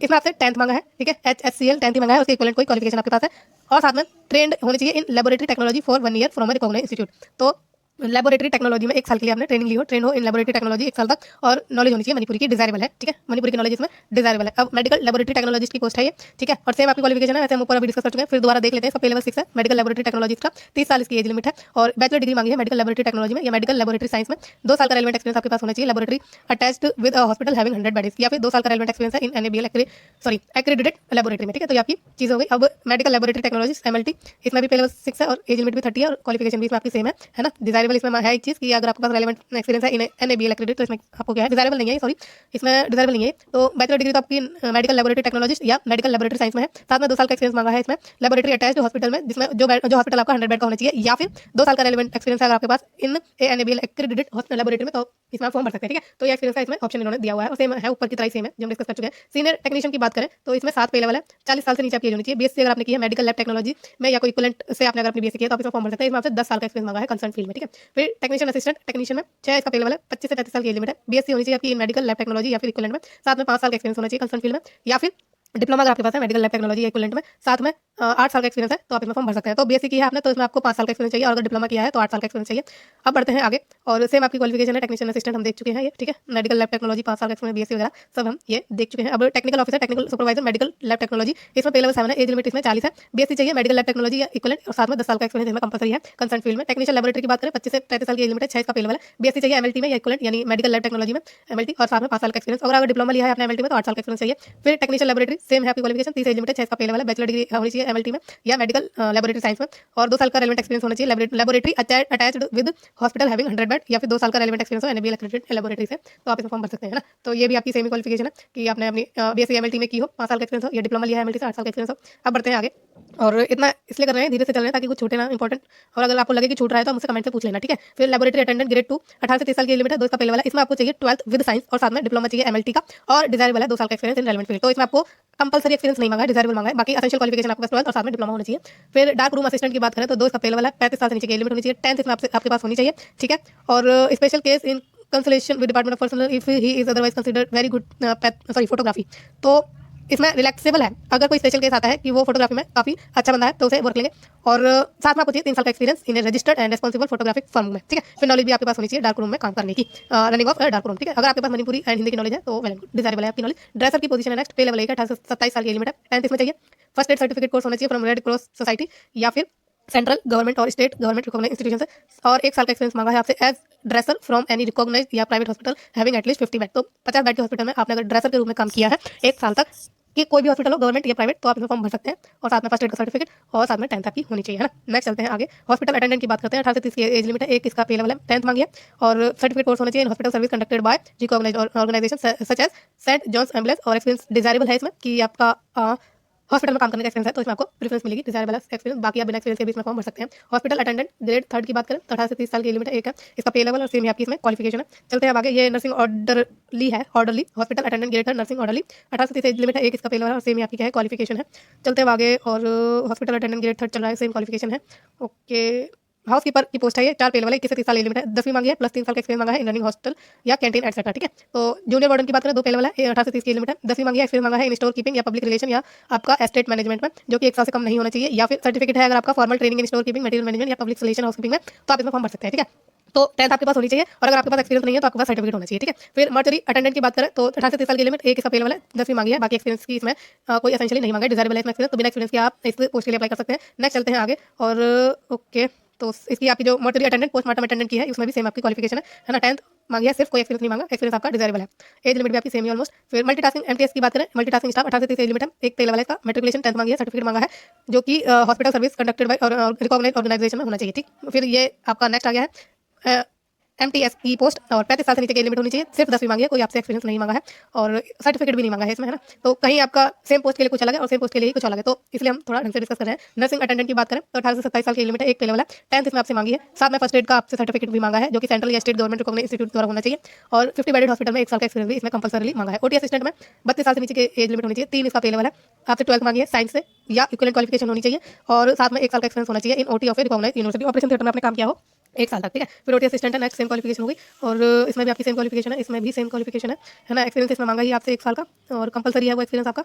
चलते हैं अब आगे, और ओटी असिस्टेंट ही चल रहा है अभी भी, आप देख सकते हैं आराम से। ओके, अभी आ गया ऑफिस अटेंडेंट ग्रेड 2 की पोस्ट, और 30 साल से नीचे की लिमिट होनी चाहिए, एक लेवल है, इसमें आपसे 10th या आईटीआई मांगी है, ठीक है। तो ऑफिस अटेंडेंट के लिए कोई भी एक्सपीरियंस नहीं है, ना ही आपके पास कोई 12th की कोई क्वालिफिकेशन मांगी है ना, सिर्फ 10th मांगी है आपसे, सिंपल 10th मांगी है, कोई एक्सपीरियंस वगैरह कुछ नहीं मांगा, या अगर आईटी भी की है सिर्फ, तो भी आप इसमें फॉर्म भर सकते हैं। फिर ऑफिस या स्टोर अटेंडेंट मल्टीटास्किंग, इसमें भी सिर्फ आपसे 10th या आईटी मांगी है, 30 साल से नीचे की लिमिट, एक पे लेवल है, और ऑपरेटर ईएनएम या लिफ्ट ऑपरेटर, इसमें 2 पे लेवल है, 18 से 30 साल की लिमिट है, 10th मांगी है इक्विवेलेंट, और साथ में आईटीआई का सर्टिफिकेट, ठीक है। तो इसमें 10th के साथ आईटीआई का सर्टिफिकेट जरूरी है आपका। फिर नेक्स्ट भी आपकी सेम पोस्ट है, और स्टोर अटेंडेंट ग्रेड 2 की बात करें तो आपके पास 10th या आईटीआई होनी चाहिए, 10th या फिर आईटीआई होनी चाहिए, ठीक है, और 30 साल की लिमिट है, एक इसका पे लेवल है। अब डिसेक्शन हॉल अटेंडेंट की बात करें तो 21 से 30 साल की लिमिट है, 4 पे लेवल है, 12th आपके पास होना चाहिए, साथ में 1 साल का एक्सपीरियंस होना चाहिए इन द कंसर्न डिपार्टमेंट, या फिर 10th अगर आपने की है 3 साल के एक्सपीरियंस के साथ इन द कंसर्न डिपार्टमेंट में, तो आप इसमें फॉर्म भर सकते हैं, ठीक है। तो अगर 12th की है तो 1 साल का एक्सपीरियंस चाहिए, 10th की है तो 3 साल का एक्सपीरियंस चाहिए। अब सेम ही आपका नेक्स्ट वाला है, अच्छा इसमें पे लेवल इसमें थोड़ा डिफरेंट दे रखा है सेम पोस्ट के लिए, तो 21 से 30 साल की तो लिमिट है, पे लेवल 2 दे रखा है इसमें, ठीक है, और बाकी क्वालिफिकेशन इसमें सेम है आपकी। नेक्स्ट चलते हैं आगे, और ईसीजी टेक्नीशियन की बात करें, पे लेवल 4 है, 18 से 25 साल की लिमिट होनी चाहिए, 12th आपकी होनी चाहिए साइंस से, है ना, या कोई इक्विवेलेंट होनी चाहिए आपके पास क्वालिफिकेशन, और साथ में 2 साल का डिप्लोमा होना चाहिए ईसीजी में, जो कि सेंट्रल या स्टेट गवर्नमेंट द्वारा या फिर एआईसीटीई रिकॉग्नाइज्ड इंस्टीट्यूट द्वारा जारी किया हुआ होना चाहिए। फिर नेक्स्ट आपका ये ईसीजी टेक्नीशियन की पोस्ट है ना, सेम आपकी क्वालिफिकेशन है, और एज लिमिट भी सेम है। आगे बढ़ते हैं अब आगे, और दूसरी पोस्ट देख लेते हैं, और साथ में इसकी भी देखते चलेंगे कि कुछ क्वालिफिकेशन अलग तो नहीं है। ओके, चलो तो ईसीजी टेक्नीशियन की ही पोस्ट है। ओके, तो काफ़ी इसमें ज़्यादा पोस्ट भी हैं, और लेकिन इसका नंबर भी अच्छा है। तो लाइब्रेरी अटेंडेंट ग्रेड 2 की बात करें, पे लेवल 3 है, 21 से 30 साल की लिमिट है, सर्टिफिकेट या डिप्लोमा मांगा है आपसे इन लाइब्रेरी साइंस या library and information service from recognised university institute से, ठीक है। तो इसमें सिर्फ आपसे डिप्लोमा या सर्टिफिकेट मांगा है लाइब्रेरी साइंस में, लाइब्रेरी एंड इन्फॉर्मेशन सर्विस में, बाकी इसमें आपसे कोई एक्सपीरियंस नहीं मांगा है, ठीक है। तो ना तो कोई आपकी 10th 12th में उन्होंने जिक्र किया हुआ है, अब वो तो सबने करी ही होती है, लेकिन उन्होंने जिक्र नहीं करा है, तो उसके बिना भी आप इसमें अप्लाई कर सकते हैं अगर आपने सिर्फ सर्टिफिकेट डिप्लोमा ले रखा है तो, ठीक है। तो इसमें इसके अलावा तो कोई आपको कोई क्वालिफिकेशन नहीं चाहिए, कोई एक्सपीरियंस नहीं चाहिए। बाकी डिजायरेबल की बात करें तो एबिलिटी अगर आपके पास है कंप्यूटर को यूज़ करने की, हैंड ऑन एक्सपीरियंस ले रखा है इन ऑफिस एप्लीकेशन, तो इसमें आपको प्रीफरेंस दी जाएगी। अब लाइब्रेरी अटेंडेंट ग्रेड 2 है, 21 से 30 साल की लिमिट है, सेम आपकी इसमें क्वालिफिकेशन है, ठीक है। बात करते हैं आगे, तो लाइब्रेरी अटेंडेंट ग्रेड 2 सेम आपकी क्वालिफिकेशन रहने वाली है इसमें भी। ओके, बढ़ते हैं आगे। अब लैब टेक्नीशियन ईईजी 21 से 28 साल की लिमिट है, पे लेवल इसमें 6 है, इसमें डिग्री मांगी है in science with physics as one of the subject from recognised university, और साथ में 1 साल का एक्सपीरियंस भी आपसे मांगा है इन द न्यूरोलॉजी डिपार्टमेंट, या फिर डिप्लोमा अगर आपके पास है इन इलेक्ट्रॉनिक्स या इलेक्ट्रिकल कम्युनिकेशन इंजीनियरिंग में, तो इसमें आप आराम से फॉर्म भर सकते हैं। एक्सपीरियंस इसमें डिजायरेबल है अगर आपने लिया है न्यूरोलॉजिकल डायग्नोस्टिक डायग्नोस्टिक इक्विपमेंट 1 साल के लिए, तो आप इसमें फॉर्म भर सकते हैं, ठीक है। डायग्नोस्टिक है आपका, डायग्नोस्टिक नहीं है। फिर टेक्नीशियन टेलीफोन ग्रेड 4 18 से 30 साल की एज लिमिट, एक इसका पे लेवल है। 10th इसमें आपसे मांगी है, साथ में 2 साल का प्रैक्टिकल एक्सपीरियंस भी मांगा है repairing and maintenance of PABX या PBX एक्सचेंज में, including telephone line and instruments में, ठीक है। टेलीफोन ऑपरेटर 2 पे लेवल है, 18 से 27 साल की एज लिमिट है। 12th आपसे मांगी है, ट्रेनिंग कोर्स आपके पास होना चाहिए PABE एंड PBEX को हैंडल करने का। चलें अब आगे, और मैकेनिक की है ACNR, इसमें 2 पे लेवल 18 से 30 की एज लिमिट है। आपके पास 10th होनी चाहिए और must have undergone a minimum of 12 month refrigeration mechanic या कोई इक्विवेलेंट कोर्स, तो 12 मंथ का आपके पास रेफ्रिजरेशन मैकेनिक का कोर्स या कोई इक्विवेलेंट कोर्स होना चाहिए।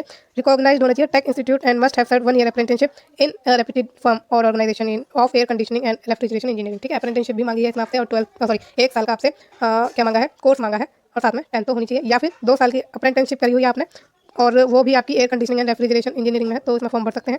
साथ में आपसे जो है 1 साल का एक्सपीरियंस भी मांगा है एज एन एयर कंडीशनिंग या फिर रेफ्रिजरेशन सर्विसमैन और एक जूनियर मैकेनिक या फिर इन अदर स्किल कैपेसिटी और in maintenance and installation of water cooler, ठीक है। तो refrigerator for room air conditioning and small air conditioning and cold storage plants. अब ट्रेड टेस्ट होगा इसमें, use of leak detector in testing leak, soft soldering, ठीक है, simple filling and fitting, dismantle and assemble a water pump down system up to 15 HP, oiling and greasing, charge oil and gas in system up to HP, फिर dismantle and assemble a compress up to 5 HP, cut a compressor gas gate of any type and size, ठीक है। तो ये चीज़ आपसे मांगी है इसमें, सही चीज़ मांगी है। अब आगे बात करें mechanic air conditioner and refrigerator, 2 इसका पे लेवल है, 18 से 40 साल की एज लिमिट है। 10th इसमें मांगी है, ITI डिप्लोमा सर्टिफिकेट होना चाहिए in refrigeration and air conditioning from recognised university institute, और वो भी 1 साल का होना चाहिए कम से कम, साथ में 2 साल का एक्सपीरियंस भी मांगा है installation and maintenance of refrigeration and air conditioning system का, ठीक है।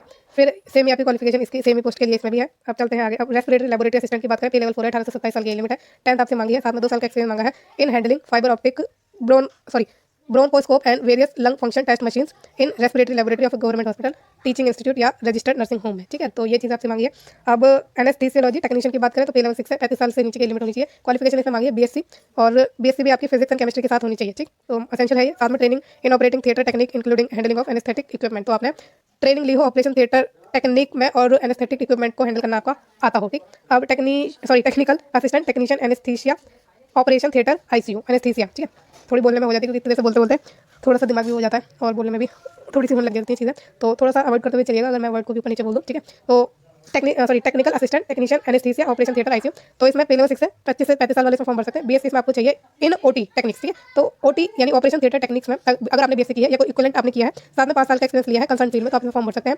या फिर अगर आपने अपनी BSc वगैरह नहीं किया है तो 12th की है साइंस से और डिप्लोमा लिया है ऑपरेशन थिएटर टेक्निक्स में या कोई इक्विवेलेंट में, और साथ में 8 साल का इसमें आपको एक्सपीरियंस चाहिए इन कंसर्न, ठीक है। तो BSc में 5 साल का एक्सपीरियंस चाहिए और 12th के केस में आपको 8 साल का एक्सपीरियंस चाहिए। अब सेमी क्वालिफिकेशन आपकी नेक्स्ट के लिए भी है क्योंकि सेमी आपकी क्या है, पोस्ट है ना। अब चलते हैं आगे, और टेक्निकल असिस्टेंट टेक्नीशियन की बात करते हैं, 6 पे लेवल है, 25 से 35 की एज लिमिट है, और 4 पोस्ट इन एनेस्थीसिया ऑपरेशन थिएटर, तो BSc आपको चाहिए इन OT टेक्निक्स या इक्विवेलेंट, 5 साल का एक्सपीरियंस, 12th चाहिए डिप्लोमा इन टेक्निक, 12th चाहिए आपको, साथ में डिप्लोमा चाहिए OT टेक्निक्स का और 8 साल का एक्सपीरियंस चाहिए, ठीक है। तो अगर आपका BSc नहीं है तो 12th होनी चाहिए, और BSc में 5 साल का एक्सपीरियंस और 10th में 8 साल का। ओके, नेक्स्ट चलते हैं आगे, और ये जो आपका technical officer technical supervisor anaesthesia operation theatre, इसमें पे लेवल आपका 7 है, 40 साल की एज लिमिट होनी चाहिए। BSc मांगी आपकी ऑपरेशन थिएटर टेक्निक्स में या फिर इक्विवेलेंट में, साथ में 10 साल का एक्सपीरियंस मांगा है कंसर्न फील्ड में, या फिर आपने 12th की है साइंस से और डिप्लोमा लिया है OT टेक्निक्स में या कोई इक्विवेलेंट लिया है, और साथ में 13 साल का एक्सपीरियंस आपका होना चाहिए कंसर्न फील्ड में, है ना। फिर टेक्निकल ऑफिसर टेक्निकल सुपरवाइजर, 7 पे लेवल है और 40 एज लिमिट है। फिर आपकी जो है BSc OT टेक्निक्स में होनी चाहिए, 10 साल का एक्सपीरियंस मांगा है अगर डिप्लोमा है, अगर 12th है और डिप्लोमा है OT टेक्निक्स का, तो 13 साल का एक्सपीरियंस आपको चाहिए। टेक्नीशियन OT में भी आपकी जो क्वालिफिकेशन है वो BSc होनी चाहिए इन OT टेक्नोलॉजी, या फिर 12th पास होनी चाहिए आप साइंस से, और 5 साल का एक्सपीरियंस मांगा है आपसे in the grade of operation theatre assistant eight AIIMS में, तो एक्सपीरियंस भी आपका एम्स में होना चाहिए। तो टेक्नीशियन OT जिसमें पे लेवल आपका 6 है और एज लिमिट 18 से 35 साल है, इसमें जो क्वालिफिकेशन है या तो सिर्फ आपके पास BSc हो OT टेक्नोलॉजी में तो आप फॉर्म भर सकते हैं, नहीं तो अगर आपने 12th की है और साथ में आपको इसमें 5 साल का एक्सपीरियंस चाहिए एम्स में ही काम करने का, ठीक है। तो ध्यान रखिएगा क्योंकि BSc में कोई एक्सपीरियंस नहीं है, 12th के मामले में आपके पास एक्सपीरियंस होना चाहिए। अब नेक्स्ट बात करें तो टेक्नीशियन OT की वो आपकी पोस्ट है, इसमें एज लिमिट अलग है 25 से 35 साल की और 6 इसमें आपका पे लेवल है। अब इसमें BSc चाहिए आपको OT टेक्निक्स में या कोई इक्विवेलेंट में, 5 साल का एक्सपीरियंस चाहिए, और 12th होनी चाहिए विद डिप्लोमा OT टेक्निक्स में या कोई इक्विवेलेंट, और 8 साल का एक्सपीरियंस आपके पास होना चाहिए। फिर ये भी आपकी सेम ही है ना। फिर आगे चलते हैं, टेक्नीशियन लेबोरेटरी OT, ये भी आपकी इसमें सेम रहने वाली है चीज़ है। और टेक्नोलॉजिस्ट OT की बात देख लेते हैं एक बारी कि इसमें आपको क्या क्वालिफिकेशन चाहिए। 18 से 30 की एज लिमिट है, 5 इसका पे लेवल है। BSc अगर आपकी एनेस्थीसिया में और ऑपरेशन थिएटर टेक्नोलॉजिस्ट में, और BSc है OT टेक्नोलॉजी या BSc एनेस्थीसिया टेक्नोलॉजी में, तो आप इसमें फॉर्म भर सकते हैं, ठीक है। ये शायद उन्होंने रिपीट लिख दिया है पर ठीक है, ओके। तो BSc ही होनी चाहिए आपकी OT टेक्नोलॉजी में या anaesthesia and operation theatre technologist में, है ना। अब आगे बढ़ते हैं और जानते हैं डार्क रूम असिस्टेंट ग्रेड 2 पे लेवल 4, 21 से 30 साल की लिमिट, डिप्लोमा अगर आपके पास है रेडियोग्राफी में और साथ में 1 साल का एक्सपीरियंस है तो इसमें फॉर्म भरिए। और जूनियर रेडियोग्राफी की बात करें तो 12th पास किया आपने साइंस से, सर्टिफिकेट लिया है डिप्लोमा इन रेडियोग्राफी 2 साल का, तो आप इसमें फॉर्म भर सकते हैं। और पे लेवल इसमें 3 है, 18 से 25 साल की एज लिमिट है इसमें। नेक्स्ट चले आगे, जूनियर रेडियोग्राफी सेम क्वालिफिकेशन है इसमें भी, और ओके 12th पास साइंस सर्टिफिकेट, ठीक ओके। तो चलते हैं। अच्छा सर्टिफिकेट जो है ना इसका जूनियर रेडियोग्राफर का 2 साल का होना चाहिए, ठीक है। 2 साल से कम इन्होंने नहीं मांगा है। अब आगे चलते हैं और बढ़ते हैं नेक्स्ट पोस्ट की तरफ। ओके, जूनियर रेडियोग्राफी है अभी भी, और सेम आपकी क्वालिफिकेशन चल रही है ना। 18 से 25 साल की एज लिमिट है, पे लेवल 3rd है। Okay okay okay okay okay 12th diploma, यहाँ रेडियोग्राफर की पोस्ट आ गई है, ठीक है। यहाँ थोड़ा पोस्ट का नाम अलग है। तो पे लेवल इसमें 5 है, 18 से 25 एज लिमिट है इसकी। 12th आपको चाहिए साइंस से, डिप्लोमा या सर्टिफिकेट होना चाहिए रेडियोग्राफी में 2 साल का कम से कम, और साथ में चाहिए 1 साल का एक्सपीरियंस रेडियोग्राफी में इन रिकॉग्नाइज्ड हॉस्पिटल या फिर मेडिकल इंस्टीट्यूट में, है ना। तो ये सेम ही आपकी पे लेवल 5 और एज लिमिट रेडियोग्राफी की पोस्ट है। चलते हैं अब आगे और जल्दी जल्दी से बढ़ते हैं क्योंकि काफ़ी लंबा वीडियो होता जा रहा है। ओके ओके और देखिए, वीडियो बनाने में बहुत ज़्यादा मेहनत लगती है, तो प्लीज़ चैनल को लाइक शेयर और सब्सक्राइब जरूर कर देना, ठीक है। क्योंकि आप देख सकते हैं मेहनत काफ़ी लगती है, इतनी देर तक बोलते बोलते गला भी थक जाता है। तो अगर नहीं भी करेंगे तो भी कोई नहीं, मेरा मकसद यही है कि आप तक सही इन्फॉर्मेशन पहुंचे और जॉब की नोटिफिकेशन पहुंचे। बाकी आपकी जो भी चीज़ें हो आप कर सकते हैं, आप पे कोई जोर नहीं डालेगा, ठीक है। आपको पसंद आए तो ज़रूर कमेंट करके मुझे ज़रूर बताना, ठीक है। क्योंकि मुझे भी थोड़ा मोटिवेशन मिलेगा कि हाँ, मेरी जो मेहनत है वो आपके काम आ रही है, और जो आपको लगे वो आप कर देना, ठीक है। फिर रेडियोग्राफिक टेक्नीशियन ग्रेड 1 की बात करें तो इसमें जो क्वालिफिकेशन चाहिए आपको बीएससी चाहिए, बीएससी ऑनर्स होनी चाहिए, जो कि 3 साल का ही कोर्स होना चाहिए। और ये जो बीएससी ऑनर्स है वो रेडियोग्राफी में होनी चाहिए, ठीक है। या फिर आपके पास डिप्लोमा अगर है रेडियोग्राफी में और रिकॉग्नाइज्ड इंस्टीट्यूट से है, साथ में 2 साल का एक्सपीरियंस है, तो आप इसमें फॉर्म भर सकते हैं, ठीक है। अगर आपने बीएससी की है 3 साल की रेडियोग्राफी में तो आप इसमें फॉर्म भर सकते हैं। या फिर अगर आपने डिप्लोमा लिया है और साथ में 2 साल का एक्सपीरियंस है तब भी आप इसमें फॉर्म भर सकते हैं। डिजायरेबल है कि आपके पास अगर कंप्यूटर को यूज करने की एबिलिटी है और हैंड्स ऑन एक्सपीरियंस है in office application, spreadsheet and presentation, तो आपको इसमें प्रेफरेंस मिलेगी, कंपलसरी नहीं है ये। फिर 6 का पे लेवल है, 21 से 35 साल की एज लिमिट है इसमें। अब चलते हैं आगे, रेडियोग्राफी टेक्नीशियन ग्रेड 1 है, पे लेवल 6 से 21 से 35 साल की एज लिमिट है, सेम आपकी इसमें क्वालिफिकेशन है। और आगे बात करें टेक्नीशियन रेडियोलॉजी, तो इसमें आपकी 18 से 30 साल की लिमिट है, 6 इसका पे लेवल है। बीएससी ऑनर्स है होनी चाहिए आपकी रेडियोग्राफी में, या फिर बीएससी रेडियोग्राफी होनी चाहिए, ठीक है। बीएससी ऑनर्स है रेडियोग्राफी में या बीएससी रेडियोग्राफी है, 3 साल का कोर्स है, तो इसमें फॉर्म भर सकते हैं। इसमें एक्सपीरियंस की नीड नहीं है, कोई डिप्लोमा की नीड नहीं है, ठीक है। फिर टेक्नीशियन रेडियोलॉजी की पोस्ट है, और इसमें जो है इन्होंने ऑप्शन दिया है कि जो क्वालिफिकेशन है आपकी बीएससी ऑनर्स है रेडियोग्राफी में तो आप इसमें फॉर्म भर सकते हैं, या फिर डिप्लोमा लिया है, जो कि हम ऊपर ये पहले ही देख चुके हैं, डिप्लोमा लिया है रेडियोग्राफी में और 2 साल का एक्सपीरियंस है, तो आप इसमें फॉर्म भर सकते हैं। 21 से 35 साल की लिमिट है, 6 इसका पे लेवल है, ठीक है। तो ये इसकी क्वालिफिकेशन होगी। अब बढ़ते हैं आगे, डेंटल हाइजीनिस्ट टेक्नीशियन ऑफिसर, ठीक है। डेंटल हाइजीनिस्ट या फिर टेक्निकल ऑफिसर, इसमें 21 से 35 साल की लिमिट है, 6 इसका पे लेवल है। 12th अगर आपने किया साइंस से, साथ में डिप्लोमा लिया है कम से कम 2 साल का from a recognised institution in dental hygiene, ठीक है। अगर आपने 2 साल का डिप्लोमा लिया है डेंटल हाइजीन में या फिर maxillo facial prosthesis and orthodontic appliance में, तो आप इसमें फॉर्म भर सकते हैं। फिर रजिस्ट्रेशन भी आपका होना चाहिए डेंटल हाइजीनिस्ट डेंटल मैकेनिक के रूप में, ठीक है, with dental council of India, और साथ में 5 साल का एक्सपीरियंस भी आपके पास होना चाहिए in relevant field. Dental mechanic ही है नेक्स्ट पोस्ट आपकी, 18 से 25 साल की लिमिट है, 5 पे लेवल है। 12th इसमें आपसे मांगी है साइंस से, और डिप्लोमा मांगा है 2 साल का, सेम वही क्वालिफिकेशन है, ठीक है। और जो डिप्लोमा है आपका in dental mechanics from institute recognised by dental council of India for such purpose, ठीक है, should be registered with the dental council, और 2 साल का एक्सपीरियंस आपके पास होना चाहिए। अच्छा, इसमें भी हाँ, इसमें 5 साल का, इसमें 2 साल का है, ठीक है। अब आगे बढ़ते हैं, ये भी डेंटल मैकेनिक और सेम क्वालिफिकेशन है, डेंटल मैकेनिक सेम क्वालिफिकेशन। चलते हैं अब आगे, और ओके डेंटल मैकेनिक का ही चल रहा है, ठीक है। जल्दी जल्दी से स्क्रॉल करते हैं डाउन, और एज लिमिट 18 से 25 साल मैंने बता दिया, आपको पे लेवल भी बता दिया है। ओके, अभी डेंटल टेक्नीशियन आ गया है, डेंटल मैकेनिक टेक्निकल ऑफिसर है। ओके, ये वाली जो पोस्ट है इसमें भी आई थिंक सेम क्वालिफिकेशन आपकी, हम ऊपर चर्चा कर चुके हैं इसकी। एज लिमिट से इसमें 21 से 35 साल की है, 6 इसका पे लेवल है। डेंटल टेक्नीशियन हाइजीन की भी हम सेम ही है आपकी क्वालिफिकेशन, है ना, तो ये भी हम देख चुके हैं। ओके, और इसमें एज लिमिट 18 से 30 साल है, पे लेवल इसका 4 है ना। तो इसमें 12th डिप्लोमा है, ठीक है। अब ये जो डेंटल टेक्नीशियन हाइजीनिस्ट है इसमें 18 से 30 साल की लिमिट है, 40 का पे लेवल है। इसमें आपने 10th मांगी है, और डिप्लोमा सर्टिफिकेट आपका होना चाहिए इन डेंटल हाइजीन में, और साथ में रजिस्ट्रेशन आपका होना चाहिए as dental hygienist with dental council में, तो इसमें आप फॉर्म भर सकते हैं। तो इसके लिए आपसे कोई एक्सपीरियंस की नीड नहीं है इसमें, ठीक है, कोई एसेंशियल आपसे एक्सपीरियंस नहीं मांगा है, डिजायरेबल है इसमें एक्सपीरियंस, ठीक है। तो एक्सपीरियंस अगर आपके पास है डेंटल डिपार्टमेंट में हॉस्पिटल में 1 साल का, तो इसमें आपको प्रेफरेंस मिल जाएगी। बाकी बिना एक्सपीरियंस के भी आप इसमें अपना जो है फॉर्म भर सकते हैं, ठीक है। तो इसमें थोड़ा ना एक्सपीरियंस दूसरे वाले में मांगा है कि दूसरे आपके हॉस्पिटल से निकला है। ये जो बिना एक्सपीरियंस वाला है वो आपका central armed police forces institute of medical sciences से ये पोजीशन आई है, ठीक है। तो इसमें आपको कोई एक्सपीरियंस नहीं चाहिए। बाकी एम्स वाले में आपसे एक्सपीरियंस मांगा है, किसी में 5 साल का, किसी में 4 साल का। तो आगे बढ़ते हैं और बात करते हैं, वो देखो डेंटल टेक्नीशियन मैकेनिक के आगे पे लेवल इसका 4 है, 18 से 30 साल की लिमिट है। 10th मांगा है, डिप्लोमा सर्टिफिकेट मांगा है, ठीक है। और ये जो डिप्लोमा सर्टिफिकेट है इन डेंटल मैकेनिक या maxillofacial prosthesis and orthodontic appliance में होना चाहिए, और रजिस्ट्रेशन आपका होना चाहिए as dental mechanic with dental council, ठीक है। तो इसमें आपसे कोई एक्सपीरियंस नहीं मांगा, एक्सपीरियंस आपका इसमें डिजायरेबल है। और अब आगे डेंटल टेक्नीशियन ग्रेड 2 में, तो इसका पे लेवल 4 है, 18 से 30 एज लिमिट है। 10th इसमें आपसे मांगी है, डिप्लोमा सर्टिफिकेट मांगा है इन डेंटल मैकेनिक या maxillofacial prosthesis and orthodontic appliance में, ठीक है, अप्लायंसेज में, और रजिस्ट्रेशन आपको होना चाहिए as dental mechanic with dental council. तो ये आपके एम्स दिल्ली से है, लेकिन इसका जो पे लेवल 4 है ना, इसके अकॉर्डिंग आपकी इसमें क्वालिफिकेशन है ना। तो एक्सपीरियंस इसमें आपका डिजायरेबल है। आप टेक्निकल ऑफिसर डेंटल या डेंटल टेक्नीशियन की बात करें तो इसमें पे लेवल 6 है, पे लेवल 6 है तो इसमें एक्सपीरियंस इसमें जुड़ जाता है, ठीक है। तो जो एसेंशियल हो जाता है इसमें एक्सपीरियंस। 21 से 35 साल की लिमिट है, 12th मांगा है, डिप्लोमा मांगा है, और आपका 5 साल का एक्सपीरियंस और रजिस्ट्रेशन मांगा है डेंटल हाइजीनिस्ट के रूप में। तो ये आपकी सारी क्वालिफिकेशन होगी इसकी। अब नेक्स्ट जो है आपका रेडियोथेरेपी टेक्नीशियन की पोस्ट है, पे लेवल 5 है, 35 साल की लिमिट है, 12th मांगी है, साथ में आपका 2 साल का डिप्लोमा मांगा है, diploma holder in radiotherapy technician after 12th। तो 12th के बाद आपका 2 साल का एक्सपीरियंस होना चाहिए रेडियोथेरेपी टेक्नीशियन का, ठीक है। तो इसमें आपसे कोई एक्सपीरियंस नहीं मांगा, एक्सपीरियंस 2 साल का इसमें डिजायरेबल है, ठीक, समझ गए। 12th और डिप्लोमा होना चाहिए, एक्सपीरियंस की नीड नहीं है। अगर एक्सपीरियंस है तो इसमें आपको जो है प्रेफरेंस मिल जाएगी, आपके लिए एक अच्छी एडवांटेज हो जाएगी इसमें। नेक्स्ट है टेक्नीशियन रेडियोथेरेपी, तो इसमें पे लेवल 6 है, 18 से 30 एज लिमिट है। बीएससी अगर आपके पास है रेडियोथेरेपी टेक्नोलॉजी में, जो कि 3 साल की होनी चाहिए या कोई इक्विवेलेंट है, तो आप इसमें फॉर्म भर सकते हैं। या फिर और सॉरी यानी साथ में आपसे 2 साल का एक्सपीरियंस भी मांगा है in radiotherapy equipment in an establishment centre, ठीक है। तो आपको रेडियोथेरेपी इक्विपमेंट को ऑपरेट करने का अगर 2 साल का एक्सपीरियंस है, साथ में बीएससी आपने की है रेडियोथेरेपी टेक्नोलॉजी में, तो आप इसमें फॉर्म भर सकते हैं। और अगर आपके पास ये बीएससी नहीं है तो आपके पास डिप्लोमा है अगर रेडियोथेरेपी टेक्नोलॉजी में कम से कम 2 साल का, और उसके साथ ही 3 साल का आपने जो है एक्सपीरियंस ले रखा है रेडियोथेरेपी इक्विपमेंट को ऑपरेट करने का, तो आप इसमें फॉर्म भर सकते हैं, ठीक। फिर टेक्नीशियन रेडियोथेरेपी 6 पे लेवल 18 से 30 लिमिट, सेम आपकी इसमें क्या है क्वालिफिकेशन है, बीएससी है तो साथ में आपको 2 साल का एक्सपीरियंस चाहिए, और अगर डिप्लोमा है तो साथ में आपको 3 साल का एक्सपीरियंस चाहिए। इसमें डिजायरेबल एक चीज़ दे रखी है कंप्यूटर की।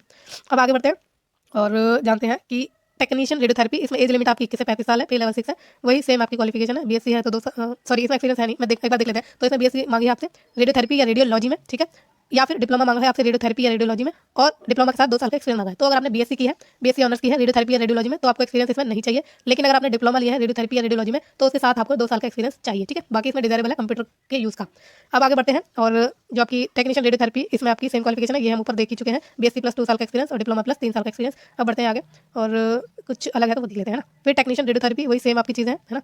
और चलो अब आ गया न्यूक्लियर मेडिसिन टेक्नोलॉजिस्ट की पोस्ट पर 5 पे लेवल 18 से 30 साल की लिमिट है, बीएससी होनी चाहिए आपकी लाइफ साइंस में, या फिर बीएससी आपकी होनी चाहिए लाइफ साइंस और अदर साइंसेस में, प्लस 1 साल का डिप्लोमा होना चाहिए in medical radiation and isotope techniques में, या फिर इक्विवेलेंट कोई डिप्लोमा होना चाहिए जो कि अप्रूव होना चाहिए एईआरबी द्वारा। और डिजायरेबल है इसमें 1 साल का post diploma in recognised nuclear medical medicine laboratory में। अब सेम इसमें नेक्स्ट आपकी पोस्ट है और सेम आपकी इसमें क्वालिफिकेशन है। बढ़ते हैं आगे और जानते हैं कुछ अलग अगर है तो। अच्छा, ये आ गए ऑप्थेल्मिक टेक्नीशियन ग्रेड 1, 18 से 30 साल की लिमिट है, 6 इसका पे लेवल है, बीएससी इसमें आपसे मांगी है ऑप्थेल्मिक टेक्निक्स में या कोई इक्विवेलेंट होनी चाहिए, ठीक है। तो इसमें कोई एक्सपीरियंस आपको नहीं चाहिए, इसमें बिना एक्सपीरियंस के आप आराम से अप्लाई कर सकते हैं। फिर ऑप्टोमेट्रिस्ट की पोस्ट है, 6 इसका पे लेवल है, 21 से 35 साल की लिमिट है, बीएससी अगर आपने की है ऑप्थेल्मिक टेक्निक्स में और या फिर इक्विवेलेंट कोई लिया हुआ है, साथ में 5 साल का एक्सपीरियंस इसमें आपको चाहिए रेलेवेंट फील्ड में। फिर नेक्स्ट आपकी सेम पोस्ट है और सेम आपकी क्वालिफिकेशन है, इसमें भी आपकी थोड़ी सी अलग क्वालिफिकेशन देख लेते हैं। ऑप्टोमेट्रिस्ट की जो पोस्ट है पे लेवल इसमें 6 है, एज लिमिट इसमें आपकी 30 साल है ना। और 12th अगर आपने की है साइंस से, साथ में 4 साल का डिग्री लिया है ऑप्टोमेट्री में, और साथ में 1 साल का वर्क एक्सपीरियंस अगर आपने लिया है एज ऑप्टोमेट्रिस्ट, तो आप इसमें फॉर्म भर सकते हैं, ठीक है। 12th 4 साल की डिग्री और प्लस 1 साल का वर्किंग एक्सपीरियंस। अब ये सबके लिए सेम नहीं है, ये अलग इंस्टीट्यूट से निकली है, इसलिए इसमें आपकी थोड़ी अलग क्वालिफिकेशन है और एज लिमिट भी देखो इसमें अलग ही है ना। अब बढ़ते हैं आगे, ऑप्टोमेट्रिस्ट ऑप्थेल्मिक टेक्नीशियन ग्रेड 1, इसमें आपकी लिमिट 18 से 30 साल है, 6 इसकी पे लेवल है, बीएससी इन ऑप्थेल्मिक टेक्निक्स या फिर इक्विवेलेंट आपके पास कोई डिग्री होनी चाहिए, तो आप इसमें फॉर्म भर सकते हैं विदाउट एनी एक्सपीरियंस। अब सेम आपकी नेक्स्ट पोजीशन है, सेम आपकी क्वालिफिकेशन है। अब ऑप्टोमेट्रिस्ट या रिफ्रैक्शनिस्ट, इसमें पे लेवल 5 है, 35 साल से ज़्यादा एज नहीं होनी चाहिए, 12th आपकी है और 12th के साथ आपके पास डिप्लोमा होना चाहिए ऑप्टोमेट्री या ऑर्थोप्टिक का, और आपके पास वर्किंग नॉलेज होनी चाहिए कंप्यूटर की, ठीक है। तो 12th प्लस डिप्लोमा और साथ में वर्किंग नॉलेज होनी चाहिए कंप्यूटर की, तो वो तो बेसिकली सबकी होती है कंप्यूटर की, और इसमें कोई एक्सपीरियंस की नीड नहीं है, ठीक। चलते हैं आगे, और सेम ही आपकी पोस्ट है, सेम ही आपकी क्वालिफिकेशन है। ओके, तो ऑप्टोमेट्रिक रिफ्लेक्शनिस्ट की ही चल रही है अभी। ओके, ये आगे टेक्निकल ऑफिसर ऑप्थेल्मोलॉजी रिफ्लेक्शनिस्ट की पोस्ट पे लेवल 6 है, 21 से 35 साल की एज लिमिट है, इसमें आपसे मांगी है बीएससी इन ऑप्थेल्मिक टेक्निक्स या इक्विवेलेंट और साथ में 5 साल का experience in the relevant field, ठीक है। तो इसमें फॉर्म भरिए आप। फिर टेक्निकल ऑफिसर ऑप्थेल्मोलॉजी रिफ्लेक्शनिस्ट पे लेवल 6, एज लिमिट 21 से 35 साल, सेम आपकी इसमें क्वालिफिकेशन और एक्सपीरियंस भी सेम है। टेक्निकल ऑफिसर ऑप्थेल्मिक रिफ्लेक्शनिस्ट पे लेवल 6, 21 से 35 साल, और सेम आपकी इसमें क्वालिफिकेशन और सेम आपकी क्या है एक्सपीरियंस है, ठीक है। फिर जूनियर परफ्यूशनिस्ट की जो पोस्ट है इसमें 6 पे लेवल है, 18 से 25 साल की लिमिट है, डिग्री चाहिए साइंस से और साथ में डिप्लोमा चाहिए परफ्यूशन टेक्नोलॉजी का जो कि रिकॉग्नाइज्ड होना चाहिए association of cardiothoracic surgeon of India. फिर परफ्यूशनिस्ट 6 पे लेवल 18 से 30 साल की लिमिट, बीएससी की डिग्री चाहिए, सर्टिफिकेट होना चाहिए परफ्यूशन टेक्नोलॉजी का, ठीक है। और जो वो भी जो है awarded by recognised institute association authority such as association of thoracic and cardiovascular surgeon of India after a training in center with at least 1 year experience in clinical perfusion। तो 1 साल का आपको एक्सपीरियंस होना चाहिए, डिजायरेबल है अगर आपने experience लिया है इन क्लिनिकल परफ्यूशन में, तो आपको इसमें प्रेफरेंस मिल जाएगी। नेक्स्ट सेम पोस्ट है, सेम आपकी एज लिमिट है और सेम ही आपकी क्या है क्वालिफिकेशन है। चलते हैं अब आगे और देखते हैं नेक्स्ट पोस्ट को, है ना। अब यह है टेक्निकल ऑफिसर R&AL, इसमें 6 पे लेवल है, 35 साल की एज लिमिट है, डिग्री अगर आपके पास है प्रोस्थेटिक एंड ऑर्थेटिक इंजीनियरिंग की, तो इसमें फॉर्म भर सकते हैं, या फिर अगर आपने डिप्लोमा लिया है प्रोस्थेटिक एंड ऑर्थेटिक इंजीनियरिंग में, तो उसके साथ आपको 5 साल का एक्सपीरियंस चाहिए इन द लाइन। फिर नेक्स्ट पोस्ट है technician prosthetic and orthotics technical officer, इसमें पे लेवल 6 है, 21 से 30 साल एज लिमिट है, बैचलर की डिग्री इसमें आपको चाहिए prosthetic and orthotics recognised institute या यूनिवर्सिटी से, और ये जो है रिकॉग्नाइजेशन इसका चाहिए रिहेबिलिटेशन काउंसिल ऑफ इंडिया से, रजिस्ट्रेशन भी आपका होना चाहिए आरसीआई में यानी रिहेबिलिटेशन काउंसिल ऑफ इंडिया। तो इसमें जो एक्सपीरियंस है आपका वो डिजायरेबल है 2 साल का इन द फील्ड, ठीक है। तो इसमें अगर आपके पास सिर्फ डिग्री है तो आप इसमें फॉर्म भर सकते हैं, बस वो जो है आरसीआई में आपका रजिस्ट्रेशन होना चाहिए और आपका रिकॉग्नाइज भी आरसीआई द्वारा ही होना चाहिए। नेक्स्ट चलने आगे टेक्नीशियन प्रोस्थेटिक एंड ऑर्थोटिक्स, तो इसमें भी आपकी जो क्वालिफिकेशन है वो सेम है, पे लेवल भी सेम है, एज लिमिट भी आपका सेम है, और इसमें बिना एक्सपीरियंस के भी आप अप्लाई कर सकते हैं। और वर्कशॉप टेक्नीशियन ग्रेड 2 की बात करें तो 18 से 30 साल की एज लिमिट, 4 इसका पे लेवल, डिप्लोमा इसमें चाहिए आपका 2 साल से कम का नहीं होना चाहिए, और वो डिप्लोमा प्रोस्थेटिक एंड ऑर्थोटिक्स में होना चाहिए, ऑर्थोटिक्स इंजीनियरिंग में होना चाहिए, और रजिस्ट्रेशन होना चाहिए आरसीआई में, ठीक है। तो ये चीज़ें आपकी हो गई, इसमें कोई एक्सपीरियंस आपसे मांगा नहीं है। और अगर आपने जो है डिप्लोमा अगर नहीं ले रखा तो आपके पास 12th होनी चाहिए, साथ में आईटीआई सर्टिफिकेट होना चाहिए in industry leather work and moulding preferably with specialisation in surgical shoes and leather moulding, या फिर आईटीआई सर्टिफिकेट होना चाहिए इन अपहोस्ट्री, या फिर आईटीआई सर्टिफिकेट होना चाहिए इन वेल्डिंग, आईटीआई सर्टिफिकेट होना चाहिए इन टर्निंग, तो इनमें से कोई एक आपके पास आईटीआई का सर्टिफिकेट होना चाहिए, और साथ में 2 साल का एक्सपीरियंस आपसे मांगा है इन the trade preferably in prosthetic and anaesthetic workshop और रजिस्ट्रेशन आपका होना चाहिए RCI में। फिर वर्कशॉप टेक्नीशियन ग्रेड 2 लेवल 4 है, पे लेवल 18 से 30 साल की लिमिट है। डिप्लोमा सेम आपसे वही क्वालिफिकेशन मांगी है, अगर डिप्लोमा है तो एक्सपीरियंस की नीड नहीं है, लेकिन अगर आपके पास 10th है तो उसके साथ आपको ITI चाहिए, ठीक है ना। 10th में भी आपको कोई एक्सपीरियंस की नीड नहीं है, लेकिन आपको जो है ITI का सर्टिफिकेट आपके पास होना चाहिए। नहीं, इसमें 10th के साथ आपको 2 साल का एक्सपीरियंस लगेगा, ठीक है। तो डिप्लोमा के साथ कोई एक्सपीरियंस नहीं लगेगा, लेकिन आपका 10th के साथ 2 साल का एक्सपीरियंस लगेगा। अब बैरियाट्रिक कोऑर्डिनेटर की बात करें तो पे लेवल 7 है, 30 साल की लिमिट है, बैचलर की डिग्री होनी चाहिए किसी भी डिसिप्लिन में, साथ में 3 साल का वर्किंग एक्सपीरियंस है अगर आपके पास in dealing with bariatric surgical patient and related work in centre which operate at least 50 cases for bariatric surgery per annum, ठीक है। तो इसमें आप फॉर्म भर सकते हैं। तो बैचलर डिग्री प्लस 3 साल का एक्सपीरियंस, और वो जो आपका जो भी इंस्टीट्यूशन है एक्सपीरियंस में जहाँ भी आपने लिया है वहाँ पर कम से कम हर साल 50 केसेस आते हैं बैरियाट्रिक सर्जरी के, ठीक है। तो ये चीज़ें उन्होंने मांगी है। अब आयुर्वेदिक के उसमें आ गए हैं हम, तो फार्मासिस्ट आयुर्वेदिक में जो है 18 से 25 साल की लिमिट है, 5 इसका पे लेवल है, 12th पास आप होने चाहिए साइंस स्ट्रीम से, और उसमें आपके फिजिक्स, केमिस्ट्री या बायोलॉजी इन तीनों में से एक सब्जेक्ट आपके पास जरूर होना चाहिए, और साथ में आपकी बैचलर होनी चाहिए इन फार्मेसी और इन आयुर्वेदा, ठीक है। बैचलर ऑफ फार्मेसी इन आयुर्वेदा आपने की हो, जो कि सेंट्रल गवर्नमेंट या स्टेट गवर्नमेंट रिकॉग्नाइज्ड इंस्टीट्यूट से होना चाहिए। साथ में 1 साल का एक्सपीरियंस मांगा है आपसे एज फार्मासिस्ट आयुर्वेदा का, ठीक। तो ये आपके पास होनी चाहिए 12th प्लस B फार्मा, जो कि आयुर्वेद में होनी चाहिए। या फिर अगर आपके पास ये क्वालिफिकेशन नहीं है तो आपने अगर डिप्लोमा लिया है in ayurvedic pharmacy, said diploma is not less than 2 साल का, तो 2 साल से नीचे का आपके पास जो है डिप्लोमा नहीं होना चाहिए, और वो भी रिकॉग्नाइज्ड होना चाहिए सेंट्रल या स्टेट गवर्नमेंट द्वारा। साथ में 3 साल का एक्सपीरियंस आपसे मांगा है एज फार्मासिस्ट ऑफ आयुर्वेदा और फ्रॉम एनी गवर्नमेंट या state government recognised Ayurveda dispensary और हॉस्पिटल, ठीक है। तो 12th प्लस बैचलर्स की डिग्री अगर आपके पास है फार्मेसी में आयुर्वेदा के, तो इसमें आपको कोई एक्सपीरियंस नहीं चाहिए, लेकिन अगर आपने डिप्लोमा लिया है तो उसमें आपको 3 साल का एक्सपीरियंस इन्होंने मांगा है। तो सेम ही आपकी इसमें भी क्वालिफिकेशन रहने वाली है। और चलते हैं अब आगे और जानते हैं नेक्स्ट पोस्ट के बारे में, है ना। तो ओके, ESIC द्वारा ये पोस्ट निकाली गई है, ओके, पे लेवल सेम है। अब एम्ब्रायोलॉजिस्ट की पोस्ट है हमारी नेक्स्ट, और इसमें एज लिमिट 21 से 35 साल है, पे लेवल 6 है। Post graduation in clinical embryology में, सॉरी पोस्ट ग्रेजुएशन आपसे मांगी है क्लिनिकल एम्ब्रायोलॉजी में, और ग्रेजुएट आप होने चाहिए with full time programme with minimum 4 semester, ठीक है। तो ग्रेजुएशन भी आपकी जो है फुल टाइम प्रोग्राम की होनी चाहिए और मिनिमम 4 सेमेस्टर की होनी ही चाहिए। फिर इसमें जो है with addition 3 year of human ART laboratory experience भी इसमें मांगा है, जिसमें आपने ह्यूमन गैमेट्स एंड एम्ब्रायस को हैंडल किया हो। या फिर अगर आपके पास ये नहीं है तो PhD होल्डर है, अगर आप full time PhD project shall be related to clinical embryology, या फिर असिस्टेड रिप्रोडक्टिव टेक्नोलॉजी या fertility from a recognised university with an additional 1 year of human ART laboratory experience in handling human gamete and embryos, तो आप इसमें form भर सकते हैं। या फिर अगर आपने मेडिकल ग्रेजुएट यानी MBBS या वेटरिनरी ग्रेजुएट अगर आप है with post graduate degree in clinical embryology, full time programme है आपका फ्रॉम रिकॉग्नाइज्ड यूनिवर्सिटी, और साथ में आपने 2 साल का ART लेबोरेटरी एक्सपीरियंस लिया है और हैंडल किया है गैमेट्स एंड एम्ब्रायस को, तो आप इसमें फॉर्म भर सकते हैं। या फिर पोस्ट ग्रेजुएट अगर आपने की है लाइफ साइंस से या फिर बायोटेक्नोलॉजी में, और मिनिमम 1 साल का on site full time clinical embryology certified training लिया है in addition to 4 year experience लिया है in handling human gametes and embryos in registered ART level 2 clinic, तो आप इसमें अपना फॉर्म भर सकते हैं, है ना। ये आपकी हो गई एम्ब्रायोलॉजिस्ट की सारी क्वालिफिकेशन, ठीक है। तो ये आपकी जो है सारी क्वालिफिकेशन है सेम है। अब असिस्टेंट सिक्योरिटी ऑफिसर की नेक्स्ट पोस्ट है, 35 साल की लिमिट है, 6 इसका पे लेवल है, डिग्री इसमें आपको चाहिए, और फॉलोइंग फिजिकल स्टैंडर्ड आपके इसमें होनी चाहिए, ठीक है। तो आपकी हाइट इसमें 170 सेंटीमीटर होनी चाहिए, और ये 170 में से 5 सेंटीमीटर का रिलैक्सेशन मिल जाएगा हिली एरिया में रहने वाले लोगों को। चेस्ट इसमें 81 सेंटीमीटर मांगी है, और ये बिना फुलाई मतलब विदाउट एक्सपेंशन है, और 85 सेंटीमीटर विद एक्सपेंशन है, ठीक है, मतलब आफ्टर एक्सपेंशन है, और 5 सेंटीमीटर का रिलैक्सेशन है हिली एरियाज के लिए। Face should possess sound health आपकी होनी चाहिए, ठीक है, किसी भी तरह की डिफॉर्मिटी डिसीज डिफेक्ट आप में नहीं होना चाहिए। विजन इन बोथ आइज आपका 6/12 का होना चाहिए without glasses. There should be no colour blindness आप में नहीं होनी चाहिए, और candidate claim relaxation in height and chest will have to produce the certificate to this effect from the competent authority. तो आपको ऑब्वियस सी बात है कि अगर आप हिली एरिया में रहते हैं तो वहाँ से आपको सर्टिफिकेट भी लाना है कि आपको रिलैक्सेशन चाहिए। एक्सपीरियंस इसमें आपसे मांगा है 5 साल का, जिसमें आपने keeping security preferably in hospital institution हो, ठीक है, मतलब आपने 5 साल का एक्सपीरियंस लिया है कीपिंग सिक्योरिटी में, और वो हॉस्पिटल इंस्टीट्यूट में लिया है, तो इसमें आपको जो है फॉर्म भरने को मिलेगा, ठीक है। और हॉस्पिटल में काम करने का प्रेफरेंस है, अगर आपने कहीं और भी काम किया है तो अब भी आप इसमें फॉर्म भर सकते हैं। डिजायरेबल है कि arm forces personnel of the rank of subedar और inspector of police from civil या पैरामिलिट्री फोर्सेस, तो ये आपकी जो है क्या है डिजायरेबल क्वालिफिकेशन है, ठीक है। तो इसमें आपसे डिग्री और 5 साल का एक्सपीरियंस मांगा है, बाकी आपकी फिजिकल स्टैंडर्ड आपसे ये मांगे हुए हैं। एज लिमिट आपके 18 से 30 साल है ही, और इसमें थोड़ी आपकी एज लिमिट अलग है जो कि एम्स भटिंडा के द्वारा वैकेंसी है ना। तो असिस्टेंट सिक्योरिटी ऑफिसर में 18 से 30 साल की एज लिमिट है, और 6 इसका पे लेवल है।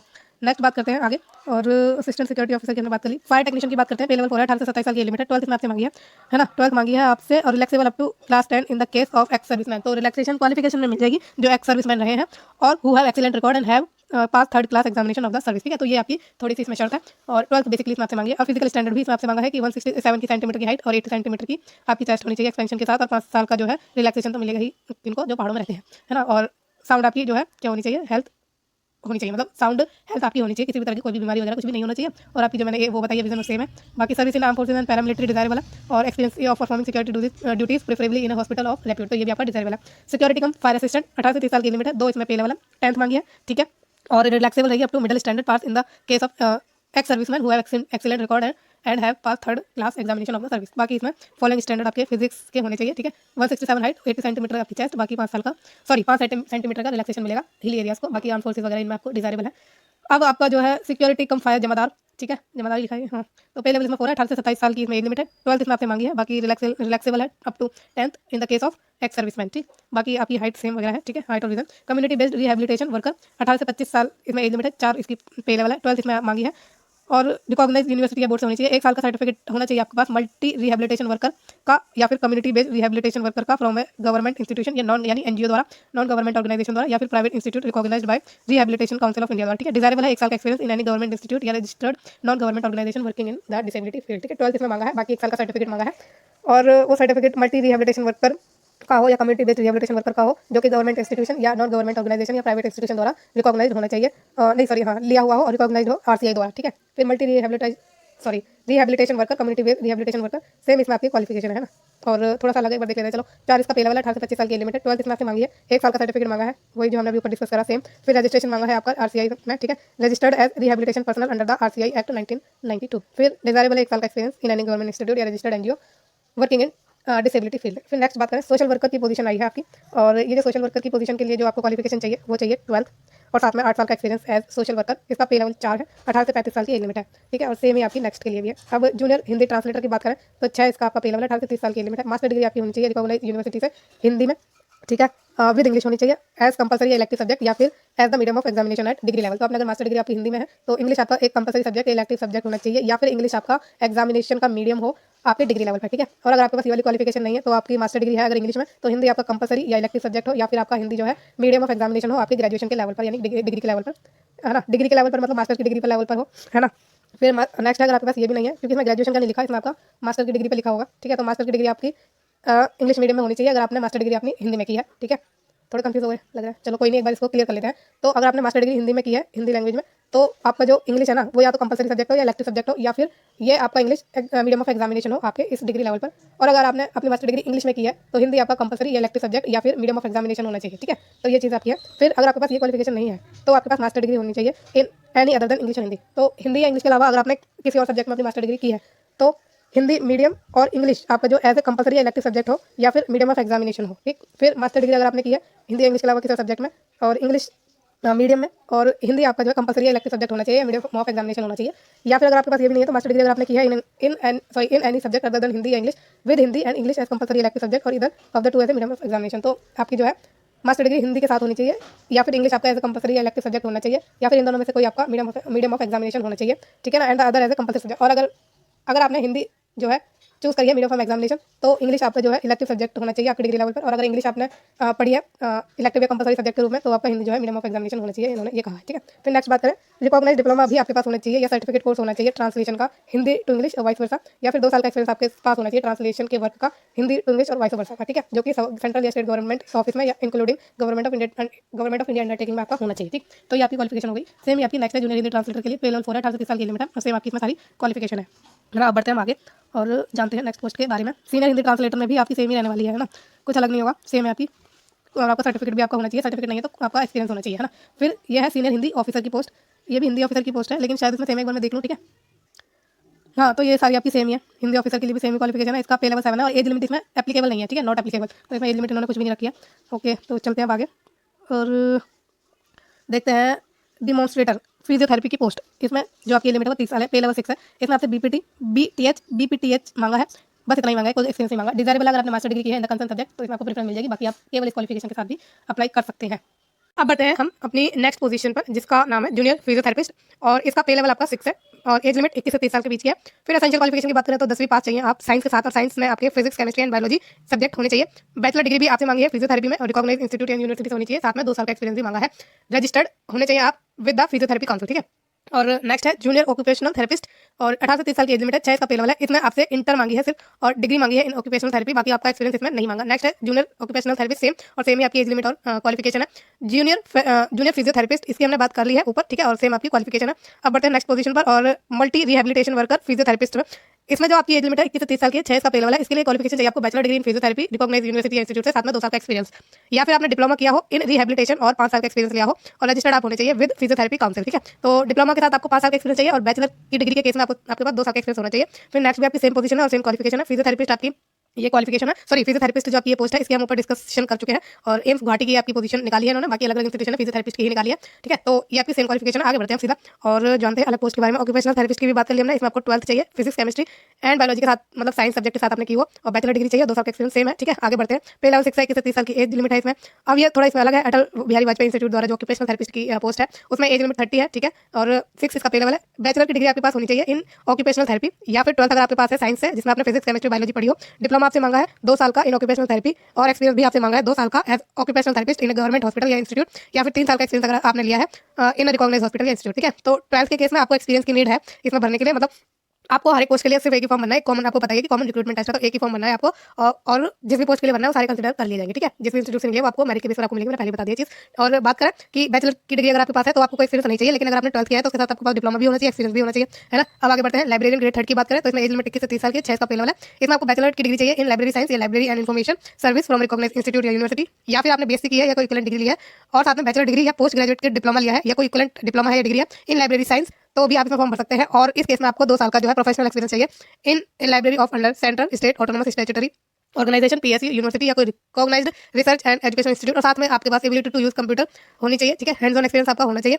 डिजायरेबल भी इन्होंने मांगा है कुछ की डिप्लोमा होना चाहिए आपके पास कंप्यूटर एप्लीकेशन का, तो कंपलसरी नहीं है, अगर नहीं भी है आपके पास ये तो आप तब भी आप फॉर्म भर सकते हैं। नेक्स्ट भी आपकी पोस्ट सेम है ना। तो बढ़ते हैं आगे और सेम आपकी इसके लिए क्वालिफिकेशन रहने वाली है। अब लाइब्रेरी एंड इन्फॉर्मेशन असिस्टेंट की बात करें तो 18 से 30 साल की लिमिट, 6 का पे लेवल, बेसिक डिग्री आपके पास होनी चाहिए, साथ में बैचलर डिग्री या कोई इक्विवेलेंट होना चाहिए इन लाइब्रेरी साइंस, ठीक है। और डिजायरेबल इन्होंने मांगा है कि अगर 2 साल का एक्सपीरियंस है of acquisition of book periodicals and documents work in preferably A medical library of standing और रैपिड, और टाइपिंग स्पीड 30 वर्ड पर मिनट इन इंग्लिश और 25 वर्ड पर मिनट इन हिंदी। तो बीएससी अगर आपने की है और बैचलर डिग्री साथ में की है लाइब्रेरी साइंस में तो इसमें आपको कोई एक्सपीरियंस नहीं चाहिए, और मतलब इसमें एक्सपीरियंस आपको चाहिए ही नहीं, डिजायरेबल है इसमें आपको 2 साल का एक्सपीरियंस, और अगर वो एक्सपीरियंस आपने मेडिकल लाइब्रेरी में लिया है, ठीक है, मेडिकल लाइब्रेरी ऑफ स्टैंडिंग में लिया है तो इसमें आपको प्रेफरेंस मिल जाएगी। अब नेक्स्ट बात करें तो नेक्स्ट भी आपकी सेम ही पोस्ट है लाइब्रेरियन इन्फॉर्मेशन असिस्टेंट की, और सेम आपकी क्या है क्वालिफिकेशन है, ठीक है। अब आगे बढ़ते हैं सीधा। पे लेवल भी आपका इसके लिए 6 ही रहने वाला है।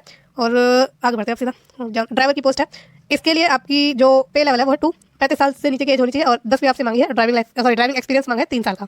फिर ड्राइवर ऑर्डिनरी ग्रेड की बात करें, ऑर्डिनरी ग्रेड की तो 18 से 27 साल की लिमिट है, 2 इसका पे लेवल है, 10वीं मांगी है, और light motor vehicle and heavy motor vehicle commercial licence मांगा है, साथ में 2 साल का एक्सपीरियंस आपके पास होना चाहिए ड्राइविंग कमर्शियल व्हीकल का, ठीक है। फिर नेक्स्ट आपकी सेम पोस्ट है, सेम आपकी लिमिट और सेम आपकी क्वालिफिकेशन है, ठीक है। अब इसकी बात करें हम कि ड्राइवर ऑर्डिनरी ग्रेड की, तो ये वर्धमान महावीर मेडिकल कॉलेज से जो आपकी निकाली है, इसमें 18 से 25 साल की लिमिट है, 2 इसका पे लेवल है। इसमें आपको क्वालिफिकेशन चाहिए कि आपके पास ड्राइविंग लाइसेंस हो फॉर ए मोटर कार, और वो प्रोफेशनल होना चाहिए, profession of valid driving licence of for a motor car, और नॉलेज आपके पास होनी चाहिए मोटर मैकेनिज्म की, the candidate should be able to remove minor defect in vehicle, तो नॉलेज आपको होनी चाहिए मोटर मैकेनिज्म की थोड़ी बहुत, कि आप जो है माइनर थोड़ी बहुत दिक्कत आती है गाड़ी में तो आप उसको ठीक कर सकें। साथ में एक्सपीरियंस आपसे मांगा है ड्राइविंग मोटर कार का, और वो 5 साल का कम से कम होना चाहिए। डिजायरेबल है कि अगर आपके पास हैवी व्हीकल का ड्राइविंग लाइसेंस है तो इसमें आपको प्रेफरेंस मिल जाएगी। अब नेक्स्ट पोजीशन आपकी डोनर ऑर्गेनाइजर की, इसमें जो आपकी लिमिट है 30 ईयर्स है, 7 इसका पे लेवल है। इसमें बस आपसे मांगा है एमए इन सोशल वर्क और साथ में 5 साल का एक्सपीरियंस इन ब्लड बैंक, ठीक है। फिर नेक्स्ट है हेल्थ एजुकेटर सोशल साइकोलॉजिस्ट, और इसमें जो आपको चाहिए क्वालिफिकेशन वो होनी चाहिए आपके पास एमए या एमएससी की डिग्री इन साइकोलॉजी, साथ में 5 साल का working experience with the physically challenge in rehabilitation centre, ठीक है। तो 5 साल का एक्सपीरियंस आपसे मांगा है जिसमें आपने काम किया हो रिहेबिलिटेशन सेंटर्स में और फिजिकली चैलेंज लोगों के लिए उनके साथ काम किया, ठीक है। तो इसमें एज लिमिट आपकी 21 से 35 साल है, 6 का पे लेवल है। नेक्स्ट आपकी सेम पोजीशन और सेम ही आपकी क्या है क्वालिफिकेशन है। अच्छा, इसमें डिजायरेबल भी इन्होंने रखी है, डिजायरेबल कि एमफिल आपने की है क्लिनिकल साइकोलॉजी में, तो आपको इसमें प्रेफरेंस देंगे, आगे एडवांटेज मिल जाती है इन चीज़ों की। अब medical social service officer grade 1 है, 21 से 35 साल की एज लिमिट है, 7 इसका पे लेवल है। सोशल वर्क मांगी है एमए में या MSW with specialisation in medical social work, तो एमएसडब्ल्यू अगर आपने की है अपनी और उसमें मेडिकल सोशल वर्क की स्पेशलाइजेशन है तो इसमें आप फॉर्म भर सकते हैं। साथ में आपसे 5 साल का एक्सपीरियंस मांगा है इन गवर्नमेंट या प्राइवेट सेक्टर हॉस्पिटल में, जो कि 200 बेडेड का हॉस्पिटल होना चाहिए। डिजायरेबल है इसमें कि कंप्यूटर की आपको नॉलेज आनी चाहिए, चलाना आना चाहिए, हैंड्स ऑन एक्सपीरियंस आपके पास हो। फिर medical social service officer grade 2 की बात करें तो 35 की एज लिमिट है, 35 साल, 6 का पे लेवल है। वही सोशल वर्क की मास्टर डिग्री मांगी है, एक्सपीरियंस आपसे मांगा है इन the line with the welfare और हेल्थ एजेंसी, ठीक, preferably dealing with the medical public health service. तो इसमें एक्सपीरियंस का कितना नंबर, मतलब कितने ईयर्स का एक्सपीरियंस होना चाहिए वो इसमें इन्होंने डिस्क्राइब नहीं करा है। इसका मतलब अगर आपके पास 1 साल का है मिनिमम या कुछ महीनों का भी है, मान लीजिए 6 महीने का, 7 महीने, 8 महीने का, तब भी आप इसमें फॉर्म भर सकते हैं। लेकिन वो जो एक्सपीरियंस है आपका वो आपका जो है वेलफेयर या हेल्थ एजेंसी में होना चाहिए, ठीक है। और डीलिंग उसमें होनी चाहिए आपकी, प्रेफरेबली डीलिंग उसमें होनी चाहिए आपकी मेडिकल पब्लिक हेल्थ सर्विस में, ठीक है। प्रेफरेबली है, अगर इसमें नहीं भी है तब भी आप इसमें फॉर्म भर सकते हैं। डिजायरेबल है कि अगर आपकी स्पेशलाइजेशन है बाय एक्सपीरियंस और क्वालिफिकेशन और training in medical social work including psychiatric service. अब नेक्स्ट बात करते हैं, सेम आपकी पोजीशन है, सेम आपकी लिमिट और सेम आपकी क्वालिफिकेशन है। बढ़ते हैं आगे। अच्छा, इसमें मेडिकल सोशल सर्विस ऑफिसर की जो 21 से 35 साल की लिमिट है, 7 इसका पे लेवल है। क्वालिफिकेशन हमने ऊपर देख ली है इसकी, ये 5 साल का एक्सपीरियंस भी मांगा है और एमएसडब्ल्यू मांगी है आपकी, है ना। तो बढ़ते हैं आगे। ओके, हाँ, ये ग्रेड 2 का है, ये भी हमने देख लिया ना। चलते हैं आगे।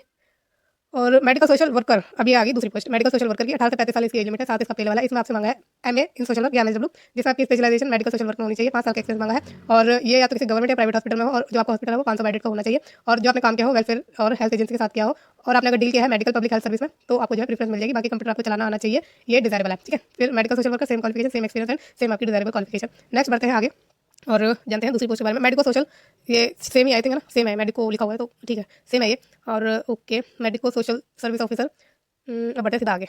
साइकाइट्रिक सोशल वर्कर पर आते हैं। 18 से 35 साल इसकी एज लिमिट है, साथ इसका पे लेवल है। इसमें आपसे एमए या एमएससी मांगी है इन साइकोलॉजी या साइकाइट्रिक सोशल वर्क में, ठीक। और 5 साल का वर्किंग एक्सपीरियंस होना चाहिए इन vocational guidance and counselling in psychiatric centre. Desirable की बात करें कि अगर आपने सोशल साइकोलॉजी की स्पेशलाइजेशन में अपनी डिग्री हुई है तो उसमें आपको आगे एडवांटेज मिल जाएगा। और नेक्स्ट भी आपकी सेम ही पोस्ट है। अब बढ़ते हैं सीधा और आगे, और ये आगे दूसरी पोस्ट वोकेशनल काउंसलर की बात कर लेते हैं। 21 से 35 एज लिमिट है, साथ इसका पे लेवल है। ग्रेजुएशन मांगी आपसे साइकोलॉजी में और पोस्ट ग्रेजुएशन डिप्लोमा मांगा है आपसे रिहैबिलिटेशन साइकोलॉजी या वोकेशनल काउंसलिंग या वोकेशनल गाइडेंस एंड ट्रेनिंग या वोकेशनल रिहैबिलिटेशन में, ठीक है। 3 साल का एक्सपीरियंस भी आपको चाहिए in the rehabilitation of the orthopaedically handicapped in a recognised institute या हॉस्पिटल।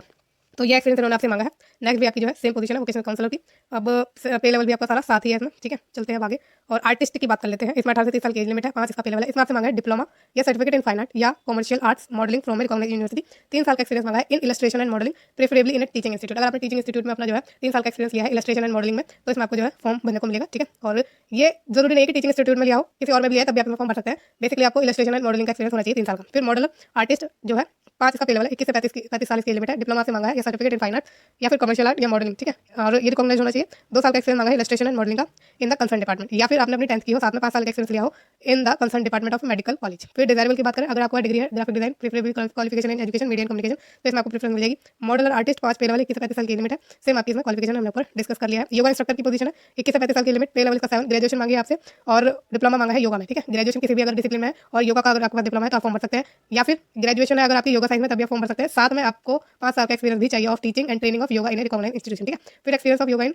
ऑर्थोपेडिक्स तो ये आपको डिजायरेबल है। फिर नेक्स्ट भी आपकी जो है योगा इंस्ट्रक्टर की है एम्स द्वारा।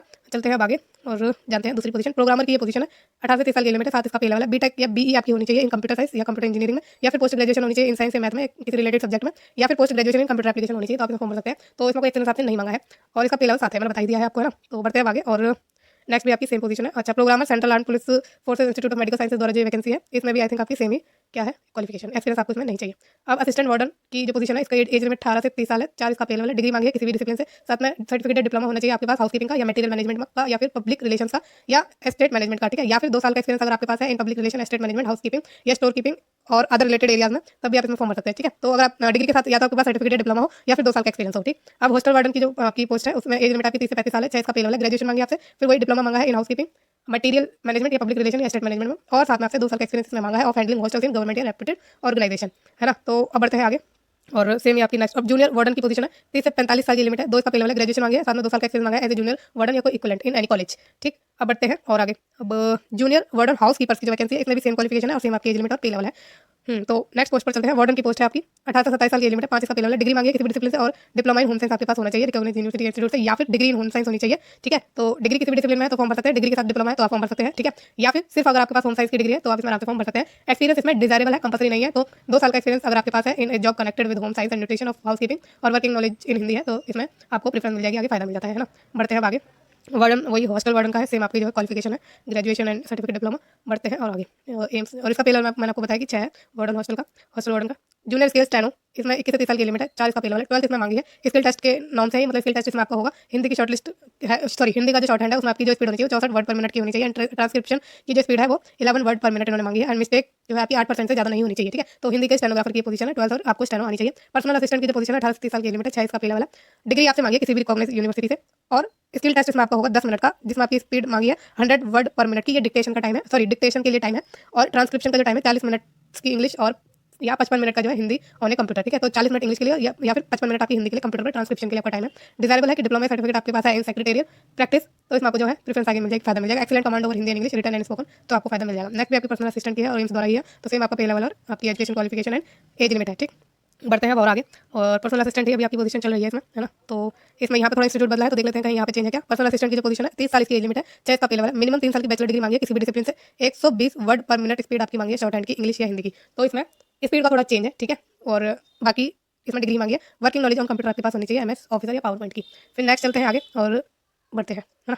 पर्सनल असिस्टेंट चल रहा है आपका अभी भी, okay, personal assistant PA2 principal की बात कर लेते हैं। तो इसमें 18 से 30 साल की लिमिट है, 6 का पे लेवल है, डिग्री मांगी किसी भी इंस्टीट्यूट से, और सेम आपका डिक्टेशन का टाइम है 10 मिनट दिए जाएंगे, और आपकी स्पीड 100 वर्ड पर मिनट होनी चाहिए। ट्रांसक्रिप्शन के लिए इंग्लिश में 40 मिनट और हिंदी के लिए आपकी 55 मिनट ऑन कंप्यूटर। फिर डिजायरेबल है डिप्लोमा सेक्रेटरियल प्रैक्टिस का, ठीक है। बाकी आपको हिंदी इंग्लिश में अगर कमांड है रिटन एंड स्पोकन की तो वेल एंड गुड। फिर प्राइवेट सेक्रेटरी की जो पोजीशन है 7 का पे लेवल है, 18 से 30 साल की लिमिट, डिग्री मांगी है इसमें आपसे सिर्फ, और आपकी जो है स्किल टेस्ट होगा, और 7 मिनट दिए जाएंगे आपको डिक्टेशन के लिए, और स्पीड आपकी 120 वर्ड पर मिनट की होनी चाहिए। ट्रांसक्रिप्शन के लिए टाइम दिया जाएगा 45 मिनट का इंग्लिश के लिए, 60 मिनट का हिंदी के लिए कंप्यूटर वर्क करने के लिए, ठीक है। फिर डिप्लोमा अगर आपके पास है सेक्रेटरियल प्रैक्टिस का तो ये डिजायरेबल है, कंपलसरी नहीं है। बाकी आपकी स्पोकन और रिटन अच्छी है हिंदी और इंग्लिश की, तब ये आपका डिजायरेबल है, कंप्यूटर का यूज भी आपका डिजायरेबल है ना। फिर वही डिप्लोमा सेम इन्होंने फिर से दे दिया है। आगे बढ़ते हैं अब, और ये भी एम्स के द्वारा ही थी आपकी। प्राइवेट सेक्रेटरी की बात करें, राइट, तो प्राइवेट सेक्रेटरी की हमने इसमें पोस्ट की बात कर ली है। अब चलते हैं आगे।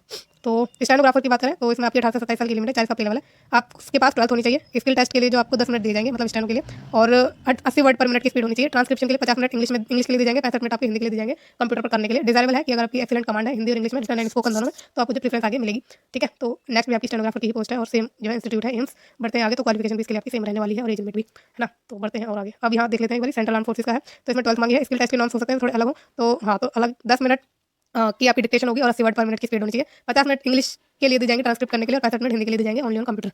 फिर ग्रेड 3 स्टेनोग्राफर की बात करें तो 35 साल की लिमिट है, 40 का पे लेवल है, और मैट्रिकुलेशन यानी 10th आपके पास होनी चाहिए। स्पीड आपसे मांगी है हिंदी की शॉर्ट हैंड की 80 वर्ड पर मिनट की, और जो आपकी टाइपिंग की स्पीड है वो 30 वर्ड पर मिनट की होनी चाहिए। फिर पर्सनल असिस्टेंट की नेक्स्ट पोजीशन है, और 6 इसका पे लेवल है, 18 से 30 साल की लिमिट है। सेम आपकी जो है इसमें डिक्टेशन वगैरह और डिग्री आपको इसमें चाहिए, ठीक है। अब डिस्पेंसिंग अटेंडेंट की बात कर लेते हैं। 21 से 27 साल की लिमिट है, 40 का पे लेवल है। डिप्लोमा चाहिए डी फार्मा इन फार्मेसी, और should be registered as pharmacist under pharmacy act, ठीक है। फिर फार्मा केमिस्ट केमिकल एग्जामिनर, इसमें पे लेवल आपका 5 है। 21 से 27 साल की लिमिट है। फार्मेसी में डिप्लोमा होना चाहिए, फार्मासिस्ट के रूप में आपका जो है रजिस्ट्रेशन होना चाहिए, और इसमें एक्सपीरियंस आपका डिजायरेबल है कि अगर आपके पास manufacturing testing of transfusion fluids का एक्सपीरियंस है तो इसमें आपको जो आगे चीज़ें अच्छी हो जाती है। फिर फार्मासिस्ट की पोजीशन है, डी फार्मा मांगी डिप्लोमा इन फार्मेसी, और रजिस्ट्रेशन मांगा है आपका एज ए फार्मासिस्ट। 21 से 27 साल की लिमिट है, 5 का पे लेवल है, और आपका एक्सपीरियंस आपका डिजायरेबल है इसमें।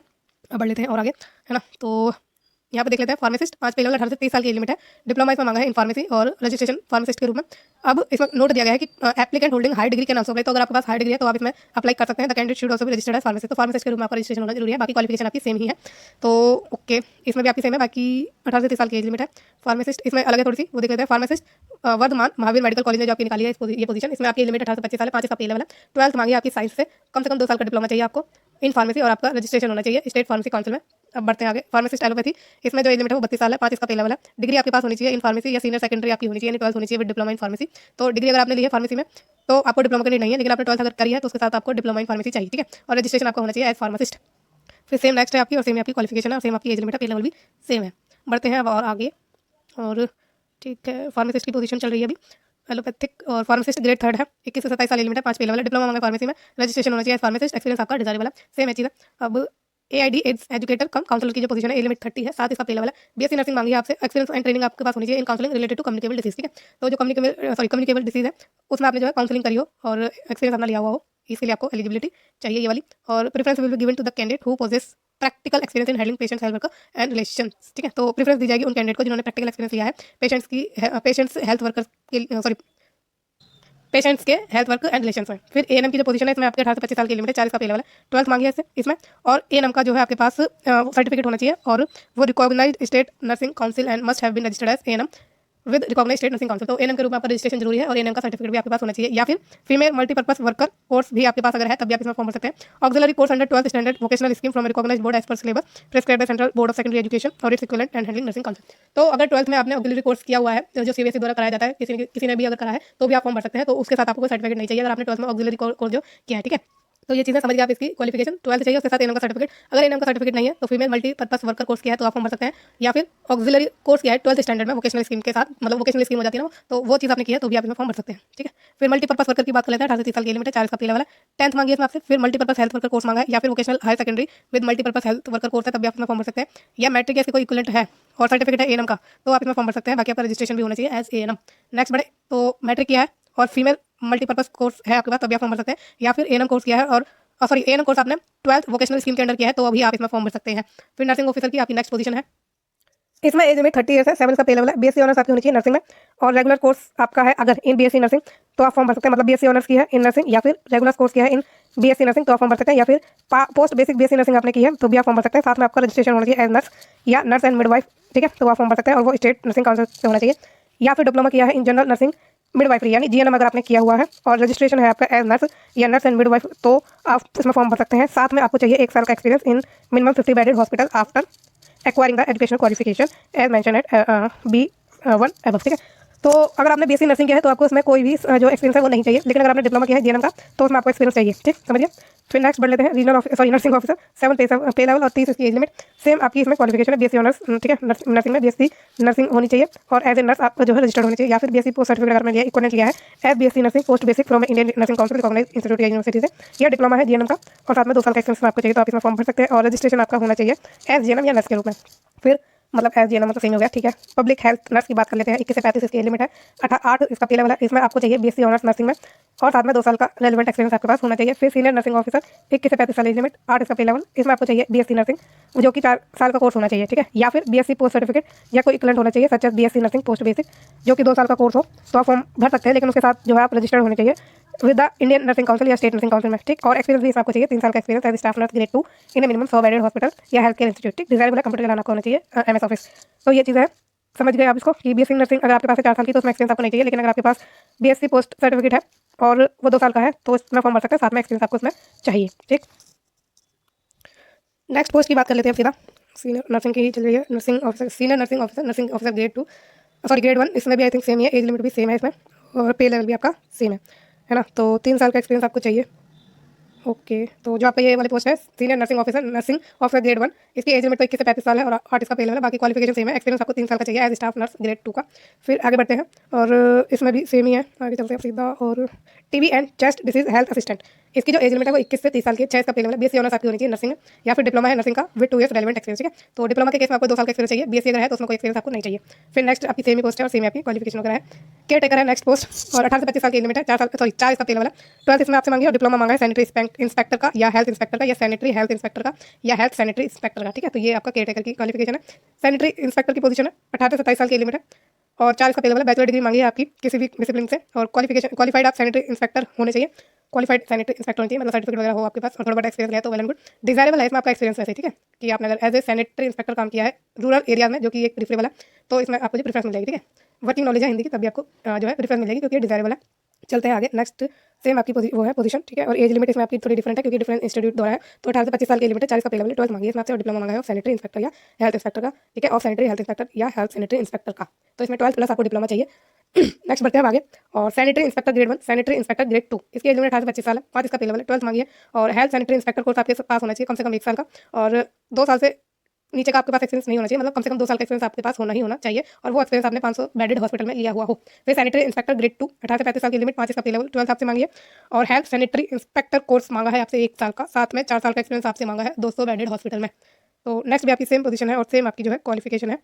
अब बढ़ते हैं हम आगे और जानते हैं टेलर ग्रेड 3 की पोस्ट के चीज़ें। 18 से 27 साल की लिमिट, 1 इसका पे लेवल, 10 भी आपसे मांगी है। सर्टिफिकेट मांगा है फ्रॉम आईटीआई या any other recognised institute in the trade of tailoring, ठीक है। टेलरिंग का सर्टिफिकेट टेलरिंग का सर्टिफिकेट आपके पास होना चाहिए आईटीआई से या किसी अदर रिकॉग्नाइज्ड इंस्टीट्यूशन से। और इसमें आपका जो एक्सपीरियंस है स्टिचिंग का in various types of cloth वो डिजायरेबल है। फिर नेक्स्ट है प्लम्बर की पोजीशन, इसकी एज लिमिट 18 से 30 साल है, 2 इसका पे लेवल है।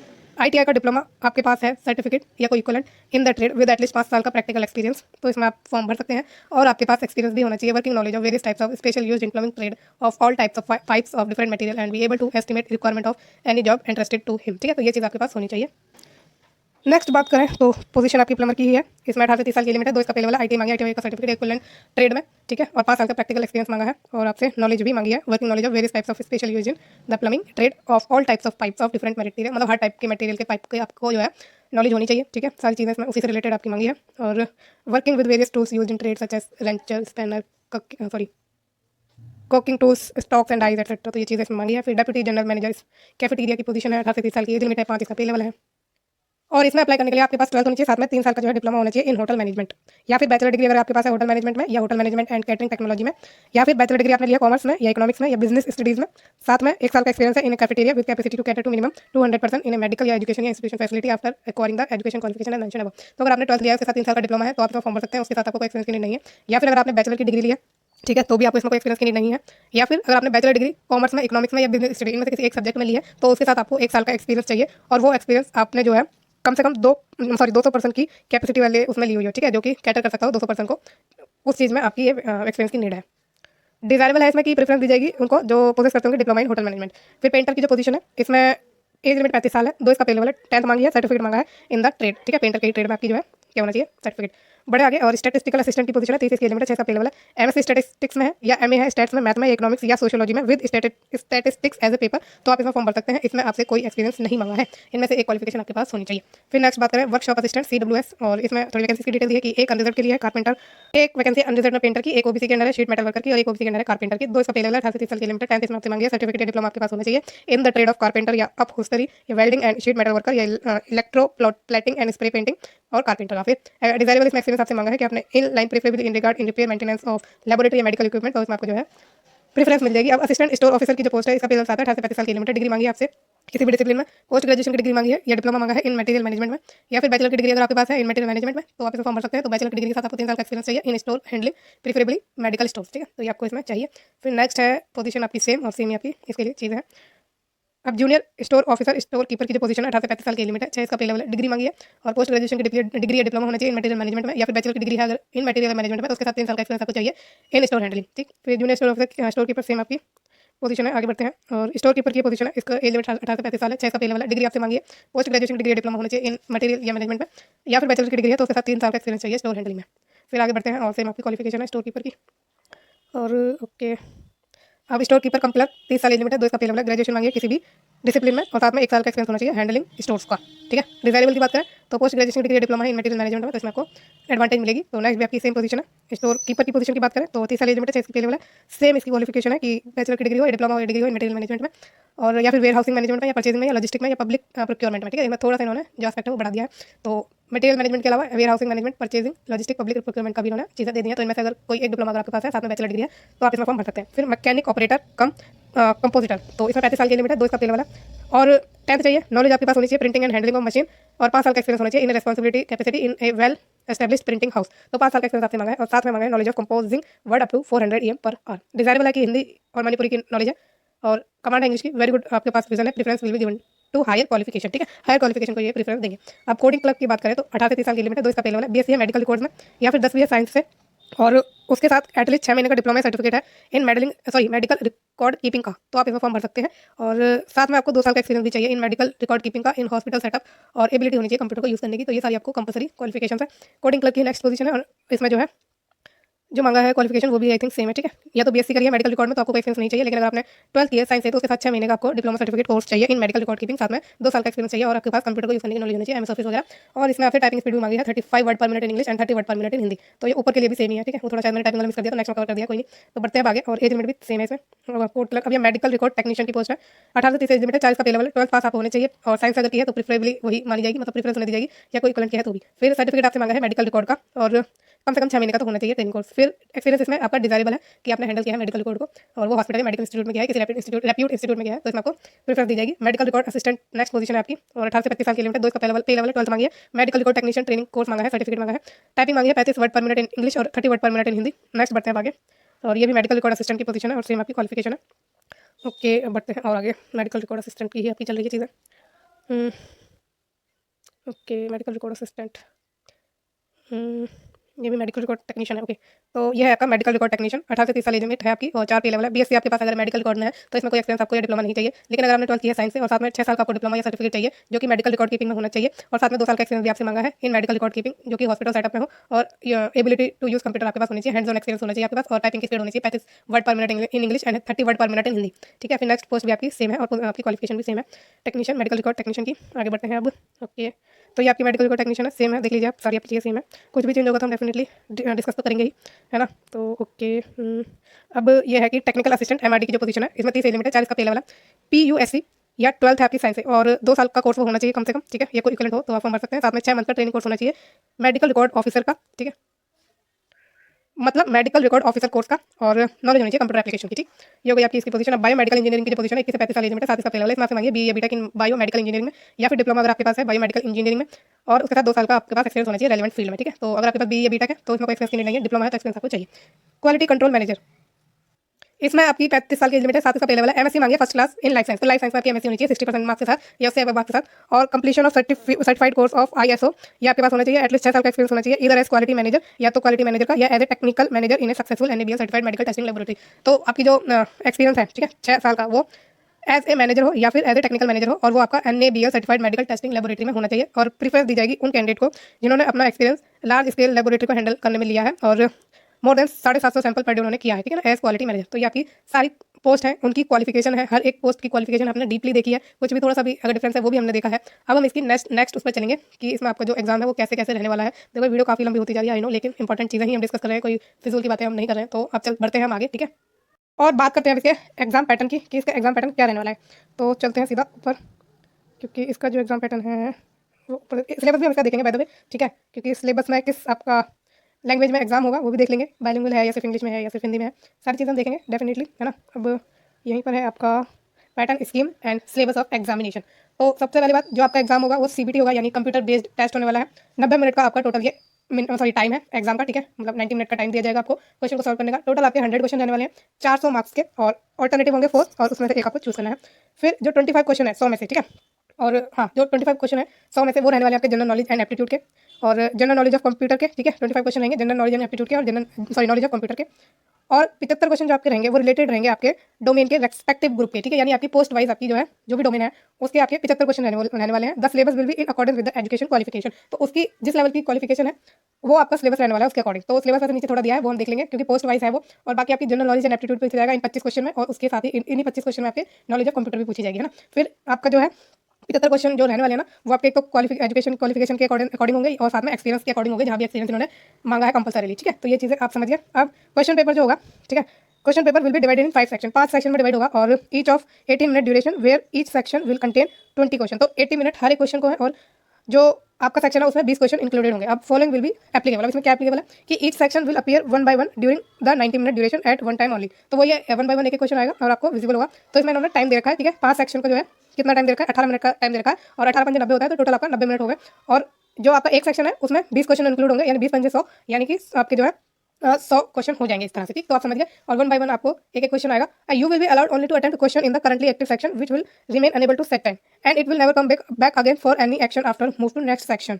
तो ये एक इंपॉर्टेंट पॉइंट है आपके एग्जाम के लिए कि मान लीजिए आपने ए सेक्शन करा, ठीक है, उसमें से आपने कुछ बुक मार्क कर लिया कि आपको ये अभी रिव्यू करना है, अगर बाद में जैसे टाइम बचता है कर लेते हैं कैंडिडेट ऐसे। तो ए सेक्शन में आपने बुक मार्क करा और आप बी सेक्शन पे आगे बढ़ गए, वो ए सेक्शन सबमिट करने के बाद। अब आपने जब सबमिट कर दिया तो बी सेक्शन पर बढ़ गए, अब बी सेक्शन के बाद आप ए सेक्शन पर नहीं आ पाएंगे क्योंकि आप वो सबमिट कर चुके हैं, ठीक है। ये DSSB एग्जाम में जो होता है सेम वो पैटर्न है। तो उसमें भी ऐसा ही होता है कि एक सेक्शन को सबमिट कर देने के बाद हम दूसरे सेक्शन, मतलब एक सेक्शन को जब सबमिट कर देते हैं तो उसी सेक्शन को हम दोबारा नहीं देख पाते हैं ना। तो बुक मार्क का इसमें सिस्टम मान लीजिए है ही नहीं, तो उस 18 मिनट में आपको अपने मैक्सिमम एफर्ट के साथ, अपने मैक्सिमम दिमाग के लेवल के साथ उसको अटेम्प्ट करना है, और ज़्यादा से ज़्यादा क्वेश्चन आपको अटेम्प्ट करने हैं, और उसमें बुक मार्क या रिव्यू करने का कोई ऑप्शन नहीं है। तो सबमिट करने के बाद आप उसे रिव्यू नहीं कर पाएंगे, ये ध्यान रखिएगा, क्योंकि इससे जो चीज़ें होती है बाद में एग्जाम के दौरान, जब हम बाद में फिर पछताते हैं कि भाई हमें तो ये पता ही नहीं था, और उसका नुकसान उठा बैठे हैं बुक मार्क को करके, ठीक है। तो ये चीज़ें रहती हैं, तो इसलिए मैंने आपको क्लियरली बता दिया क्या चीज़ है। You will not be allowed to review or answer any question section rather than currently active visible part, hence attempt all possible question during the given time period including review of any skip question or question mark for review etcetera. तो उस 18 minute में ही उस section को आपको करना है कि मान लीजिए उस 18 मिनट में ही आपने एक क्वेश्चन को जो है दोबारा रिव्यू करने के लिए बुक मार्क किया है, तो उन 18 मिनट में ही आपको करनी है चीज़ें। तो इसमें यही बात बताइए, इन्होंने क्लियरली दिया है, तो ये चीज़ आप ध्यान रखिएगा, ठीक। अब मीडियम ऑफ एग्जामिनेशन की बात करें, अच्छा आप ये चीज़ें समझ गए ना कंप्लीटली। तो एक क्वेश्चन आपका 4 नंबर का है, बाकी चीज़ें कैसे कैसे सेक्शन बटे हुए हैं। अब मीडियम ऑफ एग्जामिनेशन की बात करें, for all groups where qualification is 10th या मैट्रिकुलेशन या 12th, examination will be held in English as well Hindi, that is question will be bilingual. तो जो भी 10th या मैट्रिकुलेशन या 12th के जो क्वालिफिकेशन है, ठीक है, जिन भी पोस्ट के लिए क्वालिफिकेशन मांगी है उनके दोनों लैंग्वेज में टेस्ट होंगे, हिंदी या इंग्लिश। आपको चूज करना है कि आपको किसमें देना है, बाइलिंगुअल आपका क्वेश्चन पेपर रहेगा। For all group post where specific technical domain knowledge is an essential qualification, तो जहां पर आपकी टेक्निकल डोमेन नॉलेज की जो क्वालिफिकेशन है वो एसेंशियल है, तो in respective of medium of mention above, तो जो अभी उन्होंने मीडियम बताया इंग्लिश हिंदी उसके रिस्पेक्टिव, और post carry education qualification bachelor और higher, the medium of examination will be English only. तो आपकी बीए या उससे ऊपर की जो एजुकेशन क्वालिफिकेशन के जो आपका पेपर होने वाला है वो सिर्फ इंग्लिश में होगा। हिंदी और इंग्लिश का ऑप्शन सिर्फ 12वीं तक की क्वालिफिकेशन के लिए दिया हुआ है इन्होंने, ठीक है। For all group post where there is a combined examination where post having mix both qualification as mention above, तो इसमें भी आपको जो मीडियम ऑफ एग्जामिनेशन है वो इंग्लिश होगा। तो अगर 10th और 12th और उसके साथ आपकी बीए भी इंक्लूड इन्होंने की है तो उसमें भी आपका सिर्फ इंग्लिश में ही क्वेश्चन पेपर आएगा। Decision of competent authority AIIMS will be final with regard to the medium of examination. तो डेफिनेटली एम्स को तो अथॉरिटी है ही डिसीजन लेने की, आपको रिक्वेस्ट आपकी इसमें नहीं मानी जाएगी कि आपका एग्जामिनेशन ऑफ मीडियम चेंज कर दिया जाए। क्वालिफाइंग एंड अदर क्राइटेरिया ये देख लेते हैं। ईच क्वेश्चन 4 मार्क्स का है, मैंने बताया, क्योंकि 400 क्वेश्चन है, सॉरी 400 मार्क्स है 100 क्वेश्चन के, और यहाँ पर आपकी नेगेटिव मार्किंग होगी 25% की, यानी 1 4th की। नेक्स्ट बात करें तो इसमें क्वालिफाइंग मार्क्स जो है 40% है अनरिजर्व और ईडब्ल्यूएस के लिए, 35% है ओबीसी के लिए और 30% आपके एससी एंड एसटी के लिए है, ठीक है। बाकी कट ऑफ के अकॉर्डिंग आपकी पोस्टिंग और आपकी क्वालिफाइंग होगा सीबीटी और PWD respective of the category qualifying marks will be 30%। तो पीडब्ल्यूडी, अब चाहे पीडब्ल्यूडी एससी हो, एसटी हो या अनरिजर्व है या ईडब्ल्यूएस है, ओबीसी है, कोई भी कैटेगरी है, उन सभी के लिए 30% क्वालिफाइंग मार्क्स है। As more than one institute are participating in this recruitment, जैसे कि एक से ज़्यादा इंस्टीट्यूट इसमें जो है पार्टिसिपेट कर रहे हैं इस रिक्रूटमेंट में, तो choice and order of preference of organisation will be obtain from qualified candidate. तो चॉइस करने का मौका उन कैंडिडेट को दिया जाएगा, प्रेफरेंस अपना करने का मौका उन कैंडिडेट को दिया जाएगा जो क्वालिफाई कर जाएंगे सीबीटी को as per eligibility in participating institute. Any candidate who do not opt for any participating organisation will not be considered for respective participating institute. तो आपको ऑप्शन दिया जाएगा इंस्टीट्यूट को चूज करने का, इसलिए मैंने आपको हर एक पोस्ट की, ठीक है, क्वालिफिकेशन डिटेल में बताई है, क्योंकि उसी पोस्ट के लिए किसी इंस्टीट्यूट द्वारा थोड़ी सी अलग मांगी है और दूसरे इंस्टीट्यूट द्वारा थोड़ी सी अलग मांगी है, तो 19-20 का फर्क करा है। तो अपनी क्वालिफिकेशन के अकॉर्डिंग आप प्रेफरेंस देंगे कि आप इस पोस्ट के लिए इस इंस्टीट्यूट द्वारा एलिजिबल है, ठीक है। अब वो एक से ज़्यादा इंस्टीट्यूट हो सकते हैं और उसके लिए आपको अप्लाई करना है। समझ गए आप ये चीज़? तो ये बेहतर तरीके से आप समझेंगे। अगर नहीं भी समझे तो आप मुझसे कमेंट के द्वारा पूछ लेना अगर आपको कोई डाउट आता है तो, ठीक। अब बढ़ें आगे।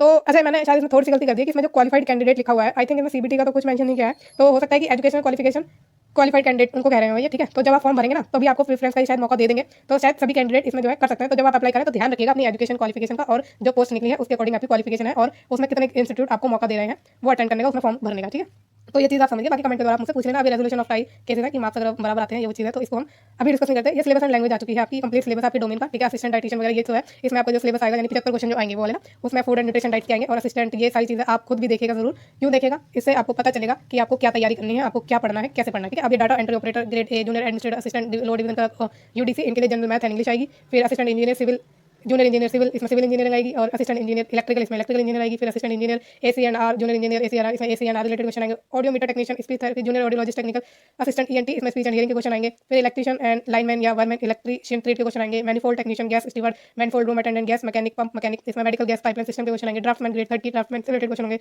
Assistant laundry supervisor, laundry supervisor, इसमें dry cleaning and laundry technology के क्वेश्चन होंगे। स्टोर कीपर, ड्रग फार्मेसी का क्वेश्चन है। स्टोर कीपर जनरल, इसमें मटेरियल मैनेजमेंट का है। फिर फार्मासिस्ट होम्योपैथी, होम्योपैथी का। Junior accounts officer, junior accounts officer, accountant, cashier और चीफ कैशियर, इसमें अकाउंट्स एंड बुक कीपिंग के क्वेश्चन आने वाले हैं। फिर junior medical record officer, receptionist medical record के क्वेश्चन होंगे। फिर junior medical record officer, medical record officer, medical record. फिर CSSD असिस्टेंट ग्रेड 1 और supervisor CSSD technician, senior CSSD technician, इसमें माइक्रोबायोलॉजी एंड मेडिकल टेक्नोलॉजी के क्वेश्चन आने वाले हैं। फिर लैब अटेंडेंट, लैब से जो भी रिलेटेड जो भी पोस्ट है, ठीक है, उनमें आपकी general math, English and hospital service related question होंगे। और इसमें जो बाकी पोस्ट है, technical assistant technician, technical anaesthesia operation theatre, ठीक है, टेक्नीशियन लैबोरेटरी, ये सारी चीज़ें हैं। फिर dresser hospital attendant grade 3 nursing orderly, mortuary attendant, MTS multitasking staff nursing attendant grade 2, office store attendant, OT assistant और आपके operator ENM, lift operator, dark room assistant, इसमें general math, English, hospital service related question रहेंगे। फिर dissection hall attendant, general math, English and hospital service related है। ECG में ECG का होगा। Library attendant grade 2 की बात करें, लाइब्रेरी साइंस। फिर लैब टेक EEG की बात करें, electronics, electrical communication science with physics. फिर technician telephone grade 4, telephone operator, इसमें general math, English and repair and maintenance और PBX एक्सचेंज आएगा, ठीक है। फिर mechanic AC&R, mechanic air conditioning, refrigeration AC&R का यानी AC यानी एयर कंडीशन है, रेफ्रिजरेटर के क्वेश्चन आएंगे। Respiratory laboratory assistant science, respiratory laboratory, blood bank laboratory techniques आएंगे। फिर technical assistant technician, anaesthesia operation theatre ICU, technical officer, technical supervisor, technical OT technician, laboratory OT technologist, OT anaesthesiology technician, medical lab technology, OT technician से question आने वाले हैं। फिर junior radiographic technician grade 1, technician radiology, dark room assistant grade 2 radiography के question आएंगे। Dental hygienist, technical officer, dental mechanic, technical officer, dental technical technician hygiene, dental technician mechanic, dental technician grade 2 technical officer, dental technician, इसमें dental से related आपके question आने वाले हैं। फिर आपका रेडियोथेरेपिक टेक्नीशियन, रेडियोथेरेपी से हो गया। Nuclear medicine technology, life science के क्वेश्चन होंगे। फिर है ophthalmic technician grade 1, optometrist, refractionist, ophthalmic technician grade 1, technical officer ophthalmology, refractionary technical officer, ophthalmic refractionist से ऑप्थेल्मिक टेक्निक के क्वेश्चन होंगे। जूनियर प्रोफेशनिस्ट से प्रोफेशन टेक्नोलॉजी के क्वेश्चन होंगे। फिर technician prosthetic orthotics, technician prosthetic orthotics, technical officer workshop, technical grade 2 R&AL, इसमें prosthetic and orthotics के question होंगे। बेरिएट्रिक कोऑर्डिनेटर के क्वेश्चन होंगे। फिर फार्मासिस्ट आयुर्वेदिक से रिलेटेड होंगे। एम्ब्रायोलॉजिस्ट, क्लिनिकल एम्ब्रायोलॉजी से होंगे। असिस्टेंट सिक्योरिटी ऑफिसर में जनरल एडमिनिस्ट्रेशन पूछी जाएगी, CCS रूल पूछे जाएंगे, FRNSR बेसिक कंप्यूटर पूछा जाएगा। फिर फायर टेक्नीशियन, सिक्योरिटी कम फायर असिस्टेंट, सिक्योरिटी कम फायर जमादार, इससे जनरल मैथ एंड इंग्लिश पूछी जाएगी। कम्युनिटी बेस्ड पर multi rehabilitation worker, social guide, social worker से सोशल वर्क के क्वेश्चन होंगे। Junior Hindi translator, senior Hindi officer, English Hindi के क्वेश्चन होंगे। फिर demonstrator, physiotherapy and junior physiotherapist, junior occupational therapist, multi rehabilitation worker, physiotherapist से क्वेश्चन होंगे। फिर occupational therapist, science and operational therapy के क्वेश्चन होंगे। Library grade third, library and information assistant, library and information assistant grade third, library science and information के question होंगे। फिर आपके driver ordinary grade, traffic rule के question होंगे। Donor organisation, medical social welfare, grade two, medical social worker MSW, medical social service officer grade one, medico social work psychiatric social worker, medical social service officer grade one, medical social service officer grade third, vocational counsellor, health educator, social psychologist, social work and psychology से question होंगे। फिर artist, model artist, fine art, commercial art और modelling से question होंगे। Yoga instructor के yoga से, programmer के computer application and programming से क्वेश्चन होंगे। Assistant warden, hostel warden, junior warden, house keepers warden, hostel warden के जनरल मैथ एंड इंग्लिश पूछी जाएगी। फिर junior scale, steno Hindi, personal assistant, PA to principal, private secretary,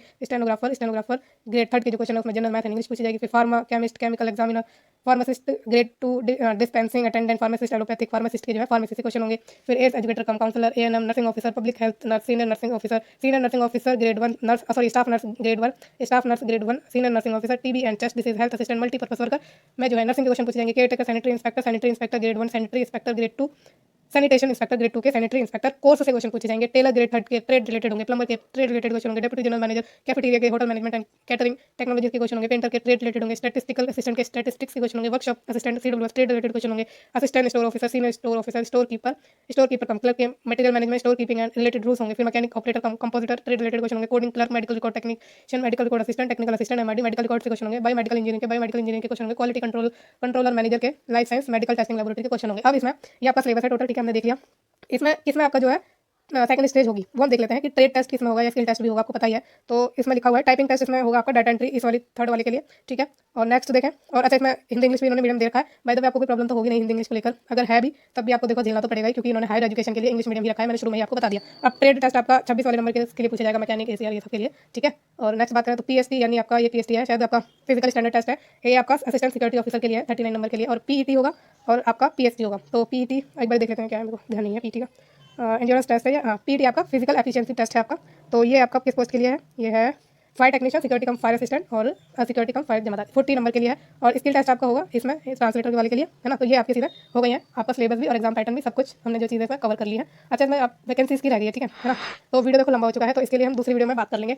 तो मुझे comment में बता देना कि आपको वैकेंसीज की डिटेल चाहिए या नहीं, तो तभी मैं बनाऊँ, क्योंकि ऐसा है कि इसमें इतनी सारी डिटेल हो चुकी है, इतनी डीपली हम बात कर चुके हैं और वीडियो भी काफ़ी लंबा हो चुका है। तो अगर आपको नीड है वैकेंसीज की डिटेल की तो मुझे कमेंट के द्वारा बता दीजिएगा, तो आपके लिए वो वीडियो आ जाएगी, ठीक है। तो इस वीडियो को हम यहीं पे खत्म कर सकते हैं और मुझे बताइएगा कि आपको ये वीडियो कैसी लगी है कमेंट के द्वारा। और किसी भी तरह की डिफिकल्टी है तो मुझसे जरूर पूछिए कमेंट के थ्रू, या फिर मेरे सोशल मीडिया हैंडल्स पर भी आप मुझसे जुड़ सकते हैं। बाकी इस चैनल को प्लीज़ लाइक, शेयर और सब्सक्राइब भी जरूर कर दीजिएगा। थैंक यू सो मच और थैंक्स अ लॉट।